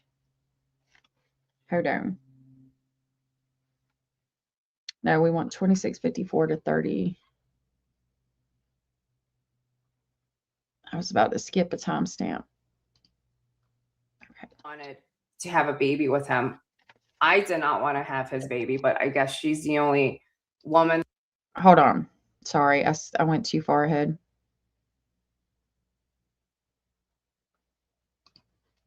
Here we go. From her, that wasn't. It was a pretty heartbreaking journal entry to read. Not sure if you've seen that, but does that fit into? Yeah, it was very heartbreaking. To your understanding of what happened, is it possible that he had babies with other girls and then taking the baby from them? Was that part of the system? Not the way he described it to me. When he wanted to have a baby with me, he wanted a child that we were going to raise together. Like he never talked about having the baby taken away. But I can't really answer that question with certainty because I didn't want to have this baby. There's a reason why I didn't engage in more with him, even though he wanted me to come over the house. And, you know, like I thought he was going to try to get me pregnant. I didn't want to have his baby. I did hear. Why is it different for them? Because the 16-year-old didn't get a choice. She obviously does. She says, I don't want to have his baby and I'm not engaging in sex with him. She was of age. They met when she's going to college. So you would think that she's 18. Why did she get a choice and the 16-year-old didn't? Hear from one other girl who mentioned that Ghislaine and Jeffrey asked her to carry their baby, but that wasn't going to be her baby with Jeffrey. It was Ghislaine wanted to have a baby with Jeffrey. Like, she also wanted to have a baby with him. I did not want to have his baby, but I guess she's the only woman that I met that was part of this system who actually really wanted to have a child with him. And do you think, you said it earlier, I think you hinted at it earlier, you think he's more likely than not to have babies that we don't know about? I think so, because I've heard stories also from one girl who I knew very well. I still talk to her on occasion. She mentioned the baby farm, and she mentioned that he most likely did this in the New Mexico property. But we don't have proof. She only met Jeffrey once, and he extensively went on for about 3 hours talking about, like, he called it his cloning lab. So what I noticed there again is how she talks about this girl who's talking about the Zorro Ranch in his cloning lab, which is in New Mexico or Arizona, if I'm not mistaken. And again, that's where the 16-year-old is referencing. Maybe I can stay away from New Mexico and just go to Mexico. And it's weird to me because she seems to immediately kind of take up for him, but we don't know this is true. She only met him once. Like, it seems to me like she's giving him an excuse. So I think she realizes that she was a victim. She does appear to be advocating for some victims, but she also appears to still be kind of caught in his web. There's a lot of things that she doesn't believe, and we're going to hear more about that too. Right. And I wonder if Ghislaine did give birth to children. I mean, because I'm sure there's time periods where she could have been pregnant. She could have had his child. I think that he was trying to just make everybody pregnant with his child. It didn't really matter as long as you had the right genes, recessive genes, as it were. But a cloning lab, basically. I don't know. Like, he never told me anything about cloning. He was obsessed with genetics, eugenics, and science, and he talked about selective breeding a lot. Y'all, I mean, again, I really think he was trying to create some type of master race. And he was into Darwinism, the theory of evolution. He had manipulated me so much so that I just realized recently when I was going through my old sketchbooks that the original concept that I wanted to create for this public art sculpture back in the early 2000s, I had selected the theory of evolution based on Darwin as the subject for a sculpture that I proposed to the board of directors at this university. And she goes on to talk about how it was a Catholic school. Now, a Catholic school is not going to be real happy about you talking about the theory of evolution with Darwinism, which states that basically we evolved over time from apes. And she talks about how he had her so groomed to where she thought that that would be the perfect idea because he talked about it a lot. Talked about it so much so with her that she thought at a Catholic school we should talk about the theory of evolution, which obviously they're not going to feel real good about or believe in. I found that interesting. And I think that he also, honestly, my personal speculation or opinion is that he had her so groomed that she still kind of takes up for him without even realizing it, as we just saw an example of. Bella said, these beyond wealthy people see the rest of us as theirs. Yep, they see us as cattle. We are not part of their end game. We need to rise up. There are a few thousand of these fools, but 8 billion of us. That's why they divide us. That is facts if I ever heard it. Boom, boom, boom, bop, bam. I absolutely agree. And they do. They do. They believe that they are the master race. It's sick. So my next timestamp, I want to read this email that he's going to pull up on the screen. Now, this was sent to the FBI as a tip. I'll turn the comments off for a second so that y'all can read it with me. And it talks about Zorro Ranch. This was November 21st, 2019 from somebody named Edward. And it reads, "This is sensitive, so it will be the first and last email depending on your discretion. You can choose to take it or trash it, but this comes from a person who has been there and seen it all as a former staff at the Zorro. The Zorro is Jeffrey Epstein's New Mexico ranch. The material below was taken from Jeffrey Epstein's home as my insurance in case of future litigation against Epstein. Sorry, no questions. What is damning about Jeffrey Epstein is yet to be written. At the time, that was facts. Do you know somewhere in the hills outside the Zorro, 2 foreign girls were buried on orders of Jeffrey Epstein and Madam G? That Madam G really stuck out to me because that's what Ghislaine was. Ghislaine was the madam of the harem. Ghislaine was his right-hand person, his right-hand man, so to speak. And I think the girlfriend that got everything was also involved in this, another madame, if you will. The employment there, I find it interesting and probably very probable that they would call her Madam G. Even if he's like I'm thinking this person maybe was a chef or, did lawn care, something to that effect. Hey, Matthew, good to see you. Miss Katz, pleasure as always, new times. I don't know, sweetheart. It's good to see you. God has a special place in hell for these heathens. Yes, they do. My name's not Katz. Okay, so continuing. Okay, let me read that again. What is damning about Jeffrey Epstein is yet to be written. Did you know somewhere in the hills outside the Zorro, 2 foreign girls were buried on orders of Jeffrey and Madam G? Both died by strangulation during rough fetish sex.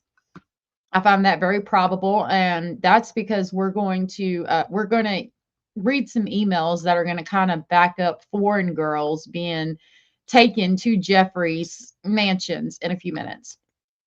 And it says, here are the video footage of Jeffrey Epstein. One of them is sex with a minor. One of them is threesomes. Another one is threesomes. Another one is an underage girl sex video. Another one is an underage girl Matthew Mellon video. Matthew Mellon is somebody that's in a position of power that has since been deceased. There's another link to a rape fantasy video and another link to a girl from the Bay Area self-deletion attempt confession to Madam G. Again, that Madam G just sticks out like a sore thumb to me. Please arrange for 1 Bitcoin by 6 p.m. Eastern today, Thursday, November 22nd, 2019, to the BCT wallet address, and they gave that. The USB will be sent anonymously to your attention by overnight courier upon the receipt of the funds. You have my assurance. This is exclusive, never shared before. No attorneys, no samples, no questions. Confirm as soon as possible. At the time, that would have been worth about $10,000. I believe this is legit.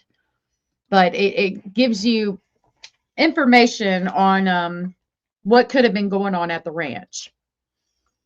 And he's going to ask her about that.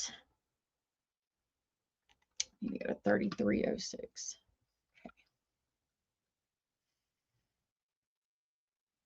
Here's our next timestamp. Obviously, you don't know if this is true or not, but I'd love to get your take on it. And also, from what you understand about Epstein, we don't know if these people died. Oh, if it's true, whether they died having sex with Epstein or other people like him. I think it was other people like him. Yeah, I started coming on later at night. We're kind of seeing how it works out and seeing what happens. Yeah, it's kind of up in the air right now, but we're trying nighttime lives somewhat. It might go back to during the day. I'm not sure. Does it sound believable to you? Do parts of it sound believable, others not so? Does maybe the strangulation during rough fetish sex, was that common with Epstein or people around him? And do you think it is possible that he had 2 girls buried at the Zorro Ranch from someone that spent time with him and spoken to other victims of his? It is mortifying to even think about that. That's a possibility that they're, girls that may be buried in one of the properties. I never imagined that they were those types of people. Like I didn't see any of that stuff. Some of the other things that. Why is it that she didn't see any of these things? But again, the young, impressionable girls that they were trafficking did.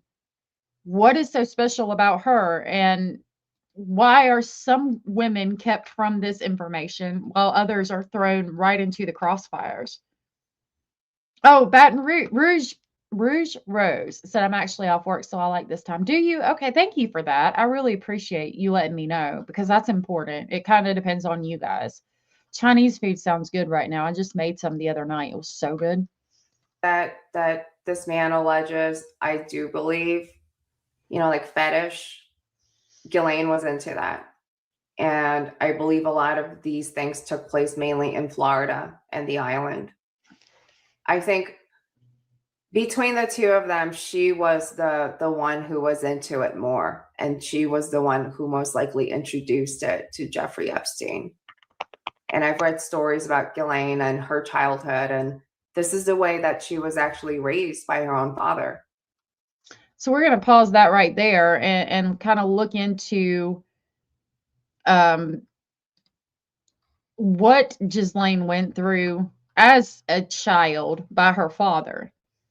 I'm going to read parts of this article to kind of give you an idea of what they're talking about. So this is titled Explosive New Books Claims 10-year-old Ghislaine Maxwell told house guest of father's sadistic physical abuse. A 10-year-old Ghislaine Maxwell told house guests her father beat her with objects of her choosing. And Jeffrey Epstein, how did I know it was going to do this? Hold on. I got screenshots of it because I knew it would do that. Let me grab these screenshots and I'll read it to you this way. Oh my goodness, phone. Okay. We'll just keep this pulled up while I read this to you because I knew it would do that. I got screenshots. So a 10-year-old Ghislaine Maxwell told house guests that her father beat her with objects of her choosing, and Jeffrey Epstein referred to Prince Andrew as his useful idiot, according to an explosive upcoming book about the British royal family. Excerpts from the author Tina Brown's The Palace Papers Inside the House of Windsor, The Truth and the Turmoil, published Monday in the Daily Telegraph, tell how Epstein, a New York financier, used his relationship with the prince to open doors in international circles and further enrich himself. The book, on shelves in 2 weeks at the time this was written, explores how Maxwell's unorthodox upbringing as the privileged daughter of media mogul and fraudster Robert Maxwell helped shape her twisted relationship with the convicted sex predator. The child abuse claims in the Palace Papers are attributed to British newspaper heiress who knew Maxwell as a girl. Eleanor Barry noticed an odd-shaped hairbrush, a strap, a slipper, and other implements laid out on the child's dressing room table. Ghislaine rather proudly said, "This is what Daddy uses to beat me with." Oh, stop it. "But he always allows me to choose which one I want," reads the excerpt. In the sadistic offering of power to the powerless, asking her, in essence, to procure herself for her father, one can better understand how Ghislaine fell under the spell of a man like Epstein. Brown's book describes Maxwell, who started dating the multimillionaire when she was 30 after moving to New York, as madly in love with the late serial pedophile. The relationship quickly turned transactional. Epstein made the money and Ghislaine made the introductions. Unable to hold his sexual attention, she found a way to keep him at her side by recruiting Nubiles, N-U-B-I-L-E-S, she called them, to service his insatiable needs. And then it talks about how she was convicted. There's some weird shit going on between Ghislaine Maxwell and her father, and I do question if that shaped her as an adult and created the pathway for this sick, twisted shit that happened. Did it create the pathway for both of them to become infatuated with each other and have the capability to do these things and create the boys' club of debauchery, which again we're going to talk about tomorrow, hopefully, or Sunday, if depends on when I get the timestamps. But was it fire and gasoline when they got together? Yes, he met her as a woman when she was 30 and she had already moved to New York. But did her upbringing with her father and his sadistic abuse create the pathway for her and Jeffrey when she became an adult, for her to be able to do what she did. And we're going to hear more about that. Hey, Carol. Carol, good to see you. Just walked in the door. Oh, hello. Thank you for being here. Matthew said how a grown man can be attracted to any of that twisted trash. Say it again for those in the back. Bop, boom, boom, boom, bop, bam. That shit's not normal. It's sick. Okay, so here's our next timestamp. Convicted on child sex trafficking charges. I think she absolutely physically harmed young girls. And I don't know how old, you know, the youngest one would have been, but now I'm reading the emails and it's mortifying seeing, you know, like message exchanges between some of these redacted names in Jeffrey Epstein. And I saw a 9-year-old, I saw a 12-year-old, and this is beyond, you know, what I understood he did until recently, until they released the files. You said that you're not surprised by the fetish, the rough sex, and you talked about how it's, you know, you've looked into how Ghislaine Maxwell was raised by her father, Robert Maxwell. Can you tell us more about that? Well, I've read, not like in books, but I've done a bit of research about her life and growing up. He seemed like a very strange character, very similar to Jeffrey Epstein. And I read that she had to select her form or the tool of punishment if she did something wrong from the time that she was maybe like 3 years old. And so she grew up being raised this way by a father who claimed that she was the favorite child. And maybe that may be a form of attention for someone who grew up in a very dysfunctional family system. So Abraham said her father was not abusive. There's no record or mention or allegation of any of that. She was very privileged. She was his favorite because she was the youngest. And I agree with that. But if this is true, that's some sadistic shit to tell a 3-year-old to pick their form of punishment. And there's what we read, a strap, a hairbrush or something. I don't know what was laid out. And they do talk about her being the favorite. The man, if you look into Robert Maxwell in particular, you will find that he believed some really weird things. He was not a very likable person. I don't think Ghislaine would ever admit that that happened. I think it would have to come from a friend. And while there might not be any proof of it, I think that it could have been possible. And I think that making a child pick their form of punishment between objects like that is a form of abuse. Now, you know, growing up being told to go get a switch from a bush, I find that different. And I don't know necessarily that it is. So while we don't have proof, I don't know how we would have proof, but I think if we hear, other than having testimony from the friend, if we look at what she was involved in and what she obviously had to know about, how do you get there? I mean, it's definitely got to start with some kind of childhood trauma. And hearing about her father and the way he was, and there was 9 children, and believe me, a lot of days I want to pull my hair out with just 4. I question things. She was very privileged, so they probably had help, and she was the favorite. So maybe it wasn't as bad, but I don't know. Who would ask to pick their form of punishment? He would make her pick her form of punishment. Please don't take this wrong, but if Epstein was trying to have a Hitler-type race, why would they choose this lady? Again, dominant versus recessive genes. Something's not added up. Yeah, that's a good question. I'm kind of on the fence about it, Orange. I find it interesting, and I do believe that she was there, but I think that I'm kind of there with you. But I want to be very careful and respectful. I need to look more into her story and what's been proven before I say definitively without a doubt, but I do notice how she tries to protect him in some of the things that she says.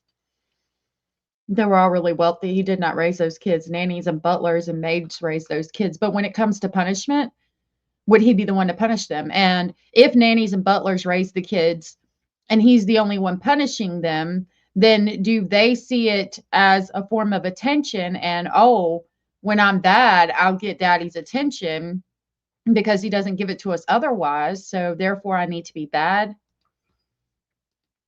It's interesting. I want to be very careful. I do believe some aspects there are photos of her, but she does seem really protective over him at the same time. But from what I understand, she advocates for victims too. And then when I was in Florida, she showed me a closet full of these items. So I know they belong to her. Like they were clearly her things, her items. So was it like rough fetish sex items, like a whip and things like that? Or what type of items did you see? Well, I didn't spend a lot of time standing in front of this closet. I was escorted upstairs. Jeffrey came. I was in the kitchen having a snack. And, you know, with this big grin on his face, he said, Ghislaine wants to show you something upstairs. And I thought, oh my God, like, is she going to do something to me? Like, is she one of the women, like the older women that are going to like surprise me and touch me? I didn't know what to expect. So I went upstairs, and it was my first time seeing the master bedroom. And it was my first time discovering that they actually slept together in the master bedroom. So they're sleeping together in there. I feel like they probably could have had a baby. Content said Rina Oh is a definite plaintiff, part of the Epstein victims group and legitimately aligned. Thank you for that. I do believe that. I don't think that Mario Nawfal would have put her out if she wasn't a victim. But I wasn't there, so I cannot say if she's exaggerating anything or not. And like I said, she does seem to try to protect him a little bit in some of the things she says, but that could go back to her being groomed and not even realizing it. Southern Cat said her dad and her had a very odd relationship. If I find more on it, I would love to talk to you more about it. Abraham, it's in a book that was written and there's some articles about it, but I don't know if it's just that one person that said it and then it got put into different news articles, or if some of the siblings have talked about it as well. That's something I'll have to figure out. I'll have to figure out if it's just this one person that said it and it got put out several times, or if anybody else has backed it up. It's a good question. Unfortunately, I don't have the answer. And he said she wants to show you something in her closet. Really? So when I've he never said heard that that was her closet, I can say absolutely those are her items. She pulled out one drawer and took out a whip and showed it to me. You know, it wasn't like a riding crop. It was like a soft whip.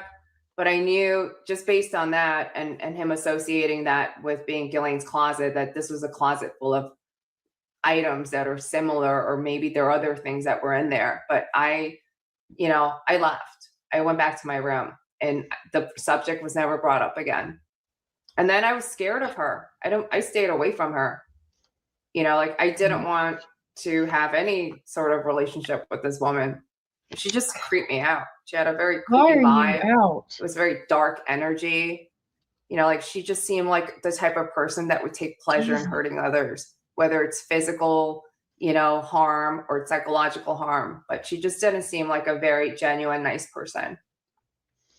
So, I mean, hey, Solistic, we have our ice cream, my ice cream in here if you want to come get it. I think the other attributes of Ghislaine Maxwell make her that way. I don't think just because she had a closet full of whips and BDSM things that makes her a horrible person at all. I don't care to hear about what fetishes she has in her sexual life, but doesn't make you a horrible person at all. But I do think that she knew about everything that Jeffrey was doing to these young victims, and that makes her a horrible person. And the fact that she would be happy with these girls that were pregnant with his child, allegedly through the victim's journal, and then make them feel like she was mad at them after they gave birth. I think that maybe she at the very least had a very twisted, warped sense of relationship with not only her, but the other victims. Now we're going to talk about something very personal and private about Jeffrey Epstein that I had also never heard before.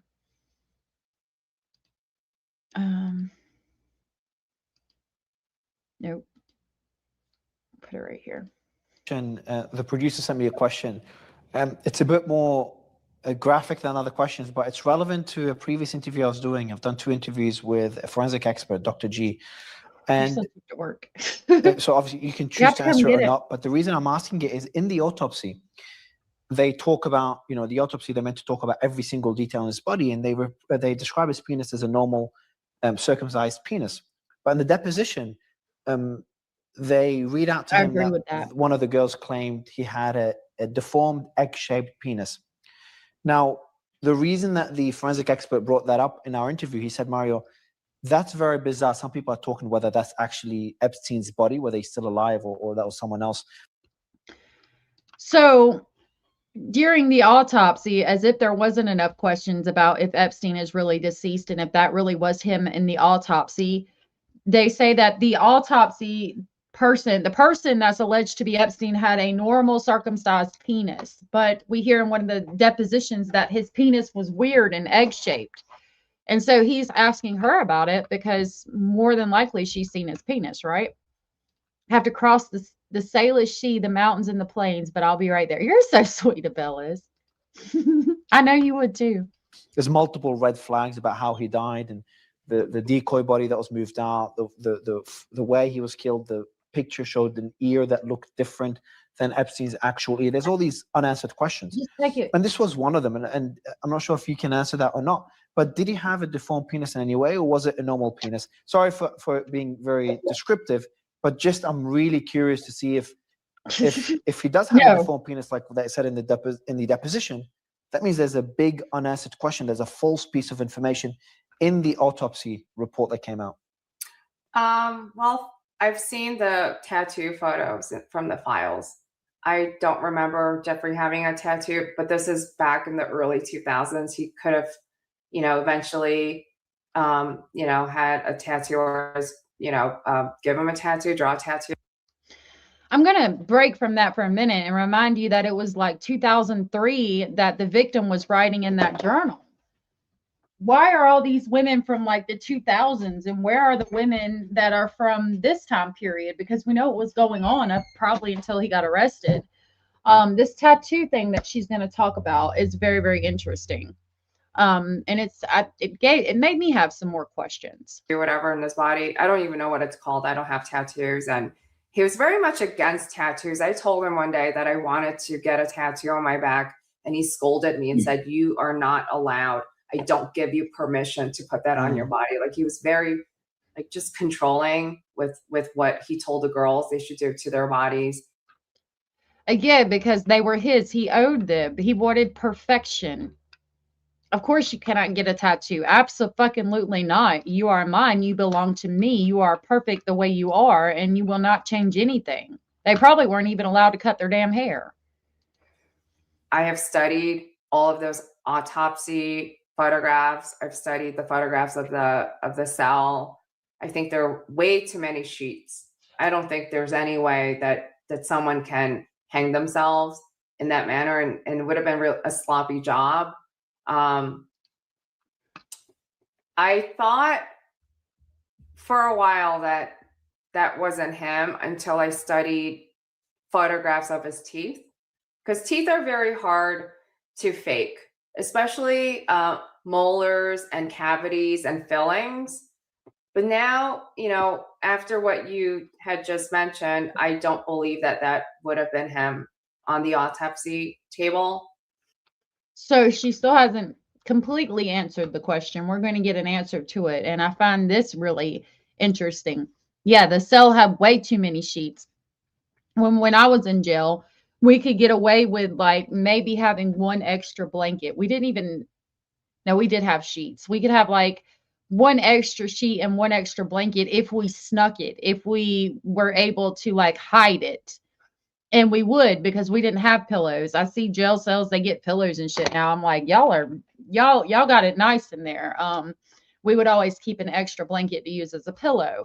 But there's no way that you're keeping that many fucking sheets in your cell without them knowing. Like I said, you were lucky to have one extra sheet and one extra blanket. All right, here's the answer to the question. I recently gave an interview with Tina Brown, who is the former editor-in-chief of Vanity Fair magazine. She also was the editor-in-chief of Daily Beast. I think she launched Daily Beast. And I believe the Tatler magazine and the New Yorker. So she is a very, I would say, incredible writer. And she's also mentioned in the Epstein files, but in a good way. Like, he hated her because she was probing into him. And she wrote, based off of my conversation with her, she said he had Kullman syndrome, which means that a man is underdeveloped, like from adolescent moving forward. Your genitalia does not fully develop. So you have like this childhood size genitalia, and I would agree that's what he had. That's so interesting. You said heck yeah to the ice cream, right? When they're talking about this man having a childhood genitalia. What'd you say, Matthew? I missed your first comment. YouTube must have ate it up. That's the only one I saw from you, honey. Tina Brown smelled a rat, said to content. I was about to call you Solistic. Better get over fast. I got the last piece of cake, but we have a bowl or more of ice cream. Okay. I had a piece earlier when we made it. Yep, that little egg-shaped penis. So let's look up Kullman syndrome. What is Kullman syndrome? Kullman syndrome is a genetic disorder. See, let me pause right there. He wants to create this master superior race using himself, but he has a genetic disorder. So it's a genetic disorder that prevents a person from starting or fully completing puberty. Kullman syndrome is one of a group of conditions termed hypochondriac hypogandism. To distinguish it from other forms of hypochondriatric hypogandism, Kullman syndrome has the additional symptom of a total lack of sense of smell or a reduced sense of smell. If left untreated, people will have poorly defined secondary sexual characteristics, show signs of hypogondism, almost invariably will be infertile, and at an increased risk of developing osteoporosis. A range of other physical symptoms affecting the face, hands, and skeletal system can also occur. That's really interesting. And if he had issues procreating, where were all these babies coming from? She does say that he has child-sized genitalia, though, and I'm assuming she would know. I mean, the girls giving the depositions would definitely know. Maybe he had enough money and power to get past that part. I don't know. Do not teabag my ice cream. I will not teabag your ice cream. Okay, and that's Tina Brown found that out from her research as well. Yeah, like two more timestamps. Well, I don't know if she spoke to the other survivors. I spoke to her because I remember what it looked like. Like I said, I paint portraits of people, and I have pretty good photographic memory of things. I don't remember every single detail, but that's something that I do remember. And he was very small. I don't really want to get too into it. Of course, no. You've given more than enough. But yeah, you've given. Sorry, thank you for the information, brother. I apologize. Oh, you're welcome. She did call it. There's an actual. You can tell she got nervous. The way she just got up in mood, she's very nervous. I believe her in this. I believe that she did see it. I don't know that they had sexual relations, but I'm sure that there was some sexual things that happened. Maybe not all the way sexual, but basically, I'm sure she saw his member. I don't know. If you'd like, we can cover Robert and Ghislaine one day. I'll also share where the info is obtained from. Big reputable sources. That would be cool for sure. I just pulled some articles and read it. Not in Reddit. I pulled articles and read them. I will look into that too and try to find more verification other than from just the one person. That would be a great thing, Abraham. I would love to do that. Matthew said, women and children are not possessions and should not be treated as such. That monster had a child's prick with a disgusting man-sized appetite and delusions. That is facts. Boom, boom, boom, bam. It makes me sick. And it's like, is it because of, like, did one cause the other? Was he such a disgusting thing that wanted to own women and just to be involved in the boys club of debauchery because of that, because he was insecure about that? I don't know. Oh, Orange said, as a nurse, I've seen a lot of male genitalia and it varies. So how do you determine it's childlike? That's a good question. Like, are you comparing it to somebody you're with now? And is that person well endowed? I don't know. That is a great question. I wish I had the answer to it. You think he walked around naked?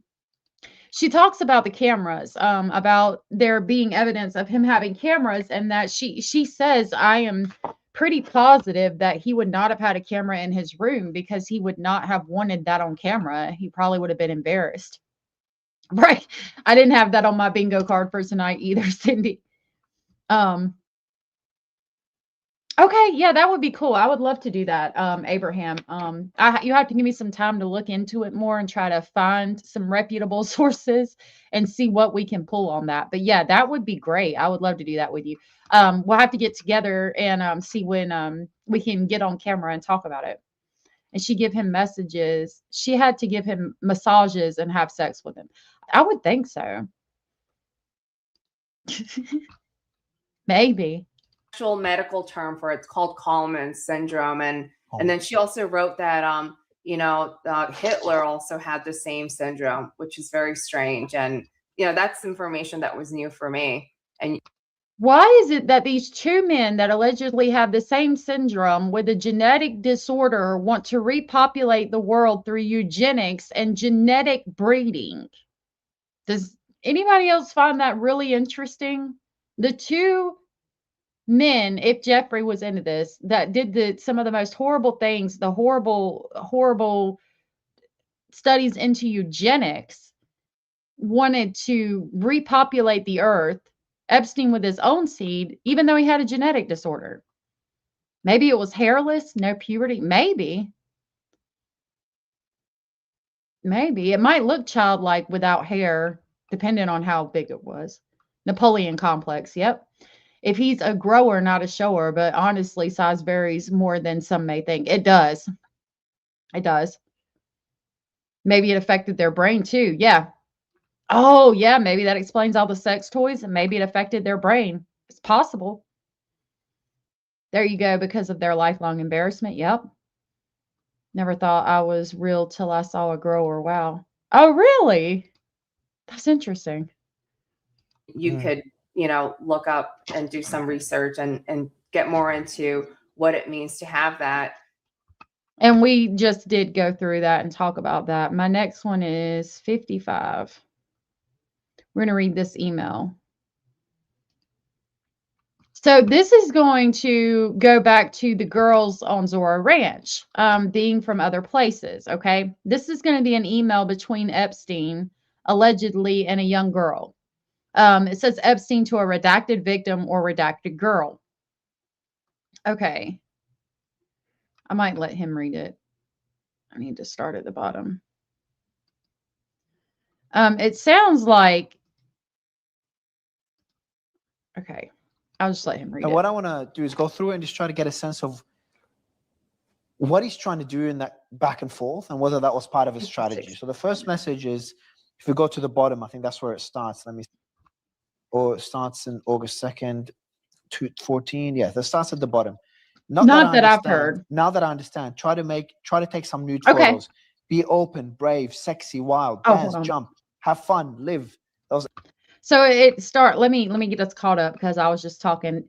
From Jeffrey to this redacted victim says, now that I understand, try to take some nude photos. Be open, brave, sexy, wild, dance, jump, have fun, live. And then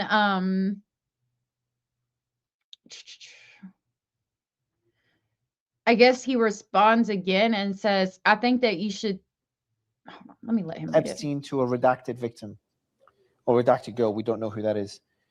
Actually, we'll see it seems like a victim as we read on. And then, okay, I asked my friend, so she will take some sexy photos tonight or tomorrow. So I'm assuming that's Epstein telling that girl, like he got a friend to take photos, so maybe he can send those examples. Oh no, that's the girl's responding. Sorry, the girl responded, okay, I asked a friend, she'll take some sexy photos, and then she says, I think that you should take some of yourself first. That's Epstein replying. Now, I want you to be free with yourself first. I think you should study English. Go online. Oh my goodness. There are many classes. Then take the TOEFL test. I think it's an English test. The photos should not be porn, but should be sexy. Do you watch porn? Redacted. Redacted, for example.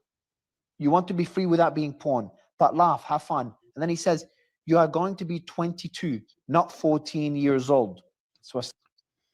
So he's talking to a girl trying to get erotic photos, not porn, but sexy poses, like semi-nude photos, right? Telling her to take an English test to make sure she can speak English, and then telling her you're going to be 22, not 14. So if we go back to the Zorro Ranch allegations about there being bodies buried out there of 2 foreign girls that were killed during fetish sex, I do think that it's a possibility that he could be importing girls, literally trafficking them from other countries, and saying things like, you know, to a 14-year-old, you're going to be 22. Take the English test. Make sure you can speak English well, and take these photos. Do you watch porn? We're going to hear more on that. I wanted to read out loud what Matthew said. Matthew said, male insecurity is no excuse for developing those appetites. If you have a small prick, learn to eat off the plate. Learn your partner inside and out and focus on what you do well. Facts. Boom, boom, boom, bam. I don't think that we ever would find anything that we could even begin to say as an excuse for what this monster did to girls, to women, to babies, to children. There is no excuse. I think he did a lot of it for blackmail, and I think he did a lot of it because he wanted to own girls. I feel like he probably was very much picked on when he was a teenager or young adult, and he wanted to own girls because of that. And I think that he also made the boys' club of debauchery. I know I keep going to that, but that's the only way I can think of to describe it. And we're going to go more, my next episode is going to be more into that kind of stuff, to blackmail these politicians and people of power. He didn't get here. He started out, if I'm not mistaken, I think that he didn't start out wealthy. It was not until he became employed by the Rockefellers that he started rubbing elbows with all of these people. And if you're trying to come into a world of wealth and power, and you want some of that wealth and power for yourself, how do you do that? Well, if you're not born into it, into a place, into a society that's very much on what you're born into, what your last name is, what you would provide for them something. And I think he provided these things for them, which is sick. Society's getting sick. And then she replies, I watch porno, of course. Okay, when I'll be home, I'll take some myself also. Yep. And then replies, okay, I didn't know. Then try to take today to be free. You look great when you let go. Think sex, intimate videos, have fun, learn English. She replies, okay, with a smiley face. And then he replies, last message, send me your 3 favorite porno links so I can see what you like. Don't be shy.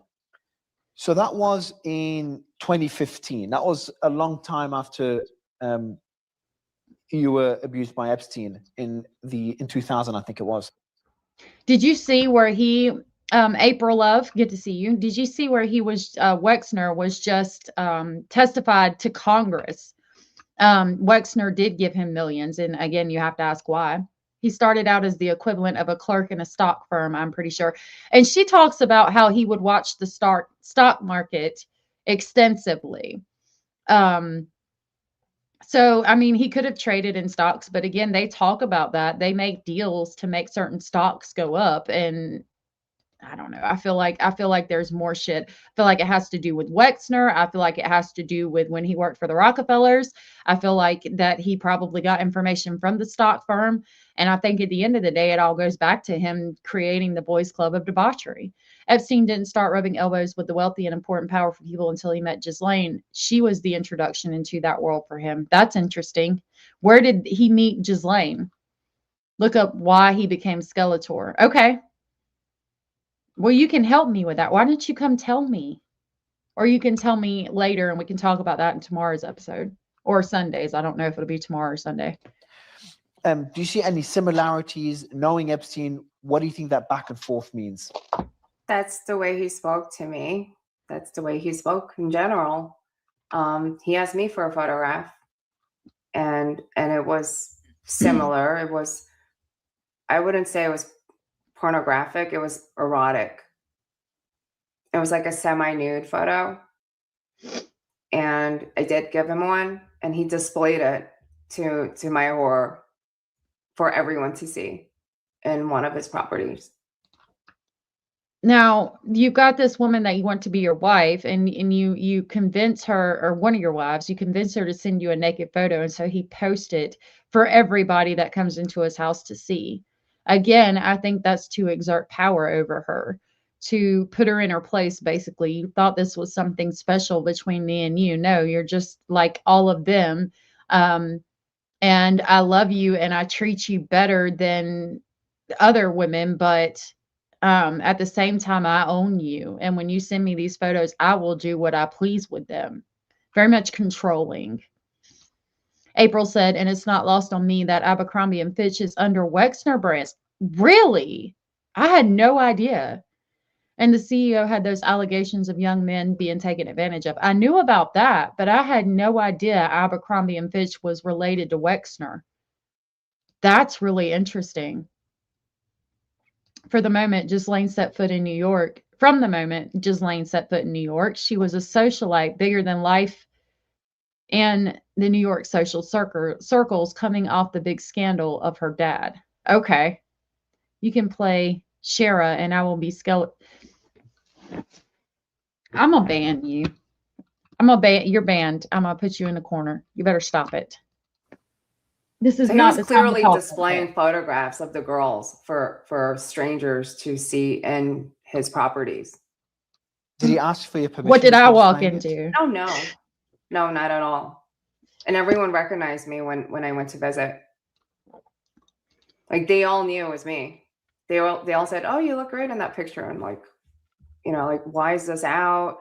I didn't say anything, but I was mortified. As you would be. I mean, again, I think it was to exert control. It's unreal how this dude came from nowhere to become super wealthy and not only rubbing elbows with powerful people, royalty, etc., but actually be able to blackmail them all. That is a good point. How did they trust him? Free Solistic, stop it. How did they trust him to do these things in front of him that he wouldn't use it as blackmail? And who was he? I mean, did he keep the blackmail? Did he give it to somebody? April said her dad was filthy rich and connected. She probably swiped his Rolex when he was unalived. Her best reference for intros to powerful men. That's interesting. Thank you guys for the information on that. As socialites, do they go to a lot of party? They go to a lot of party, and that's where they met at a party. Yeah, that's true. But they were like gasoline and fire, the perfect combination to do all these debaucherous things. How did that start? Like, I guess over time, becoming comfortable with somebody. That everyone saw it. And I wasn't the only one. There were several pictures of other girls whose images were displayed. They were all like kind of like semi-nude. They were not pornographic. They were erotic images. And this, going back to the entire harem and the system of the harem, this is very common. Stop it. For like a like the head of the harem, the king, the sultan, the leader, to display the collection of women and girls that he owned.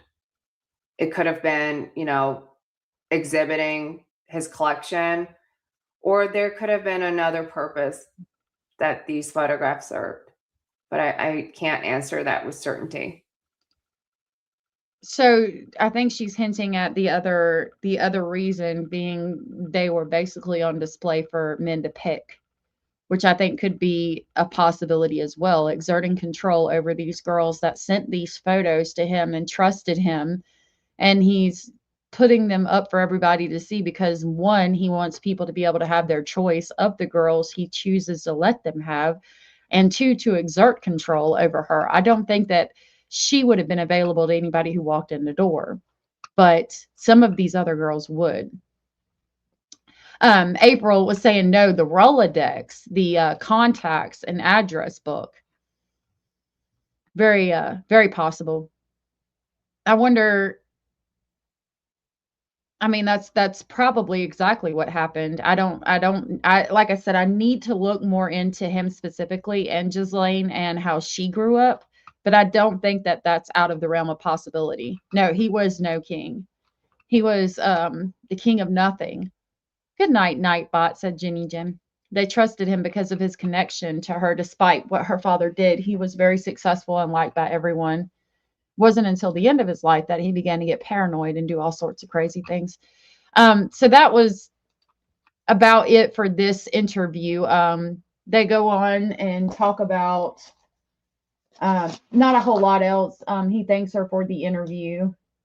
And definitely, if you guys want to watch everything, I mean, we went over pretty much everything that they talk about, what she knows, what she saw, but she was very much sheltered from other things, the other girls.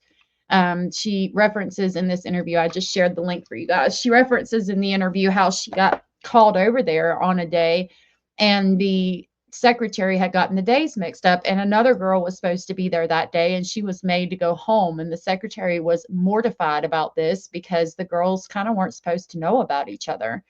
But again, she's one that he wanted to be her wife. He wanted to be his wife. I think Ghislaine was one of the wives. I think that the girl we talked about, the dentist, was one of his wives. And I think that she would have been one of his wives had she agreed to have his baby. How many people are having his baby? I believe the victim's journal, the way that she writes with such compassion, hurt, sorrow, not understanding why. I think that that is an accurate representation of a 16-year-old going through something like that. Lots of questions about why, not understanding, because you've got everybody that's in a position of power in your life, your parents even, trafficking you. I hope that she got the help that she needed. So get that AS. What? Freebie for spec. Stop it. It was displayed for him to relieve that victimization minute by it was displayed for him to relive that victimization minute by minute. Most predators do that. That's another good point too. Very well could have been. I definitely agree. I need to make you a mod.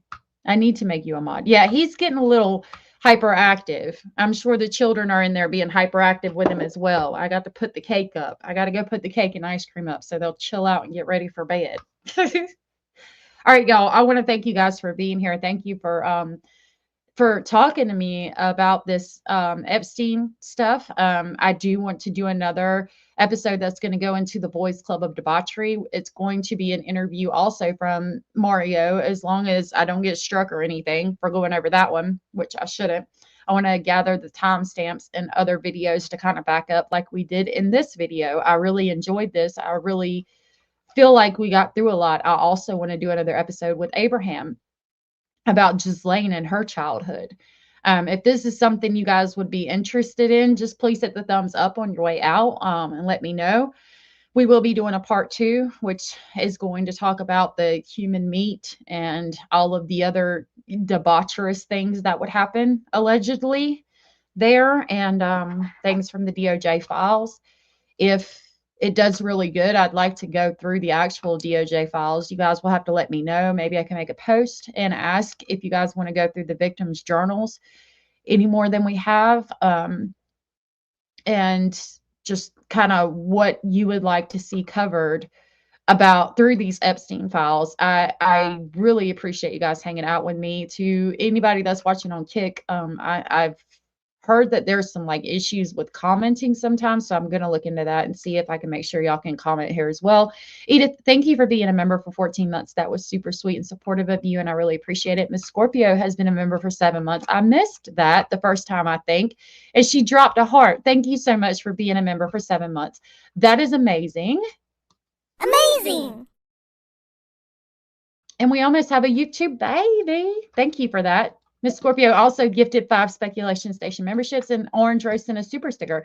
Thank you guys for that. Thank you everybody for your comments. Thank you, Matthew, for being here. Matthew says best wishes to Mr. and Mrs. Speculating Mods in chat. It's always been a pleasure. Time to put Junior to bed. Good night, all. Good night. I'm going to put my littles to bed as well. Thank you for the compliments on that.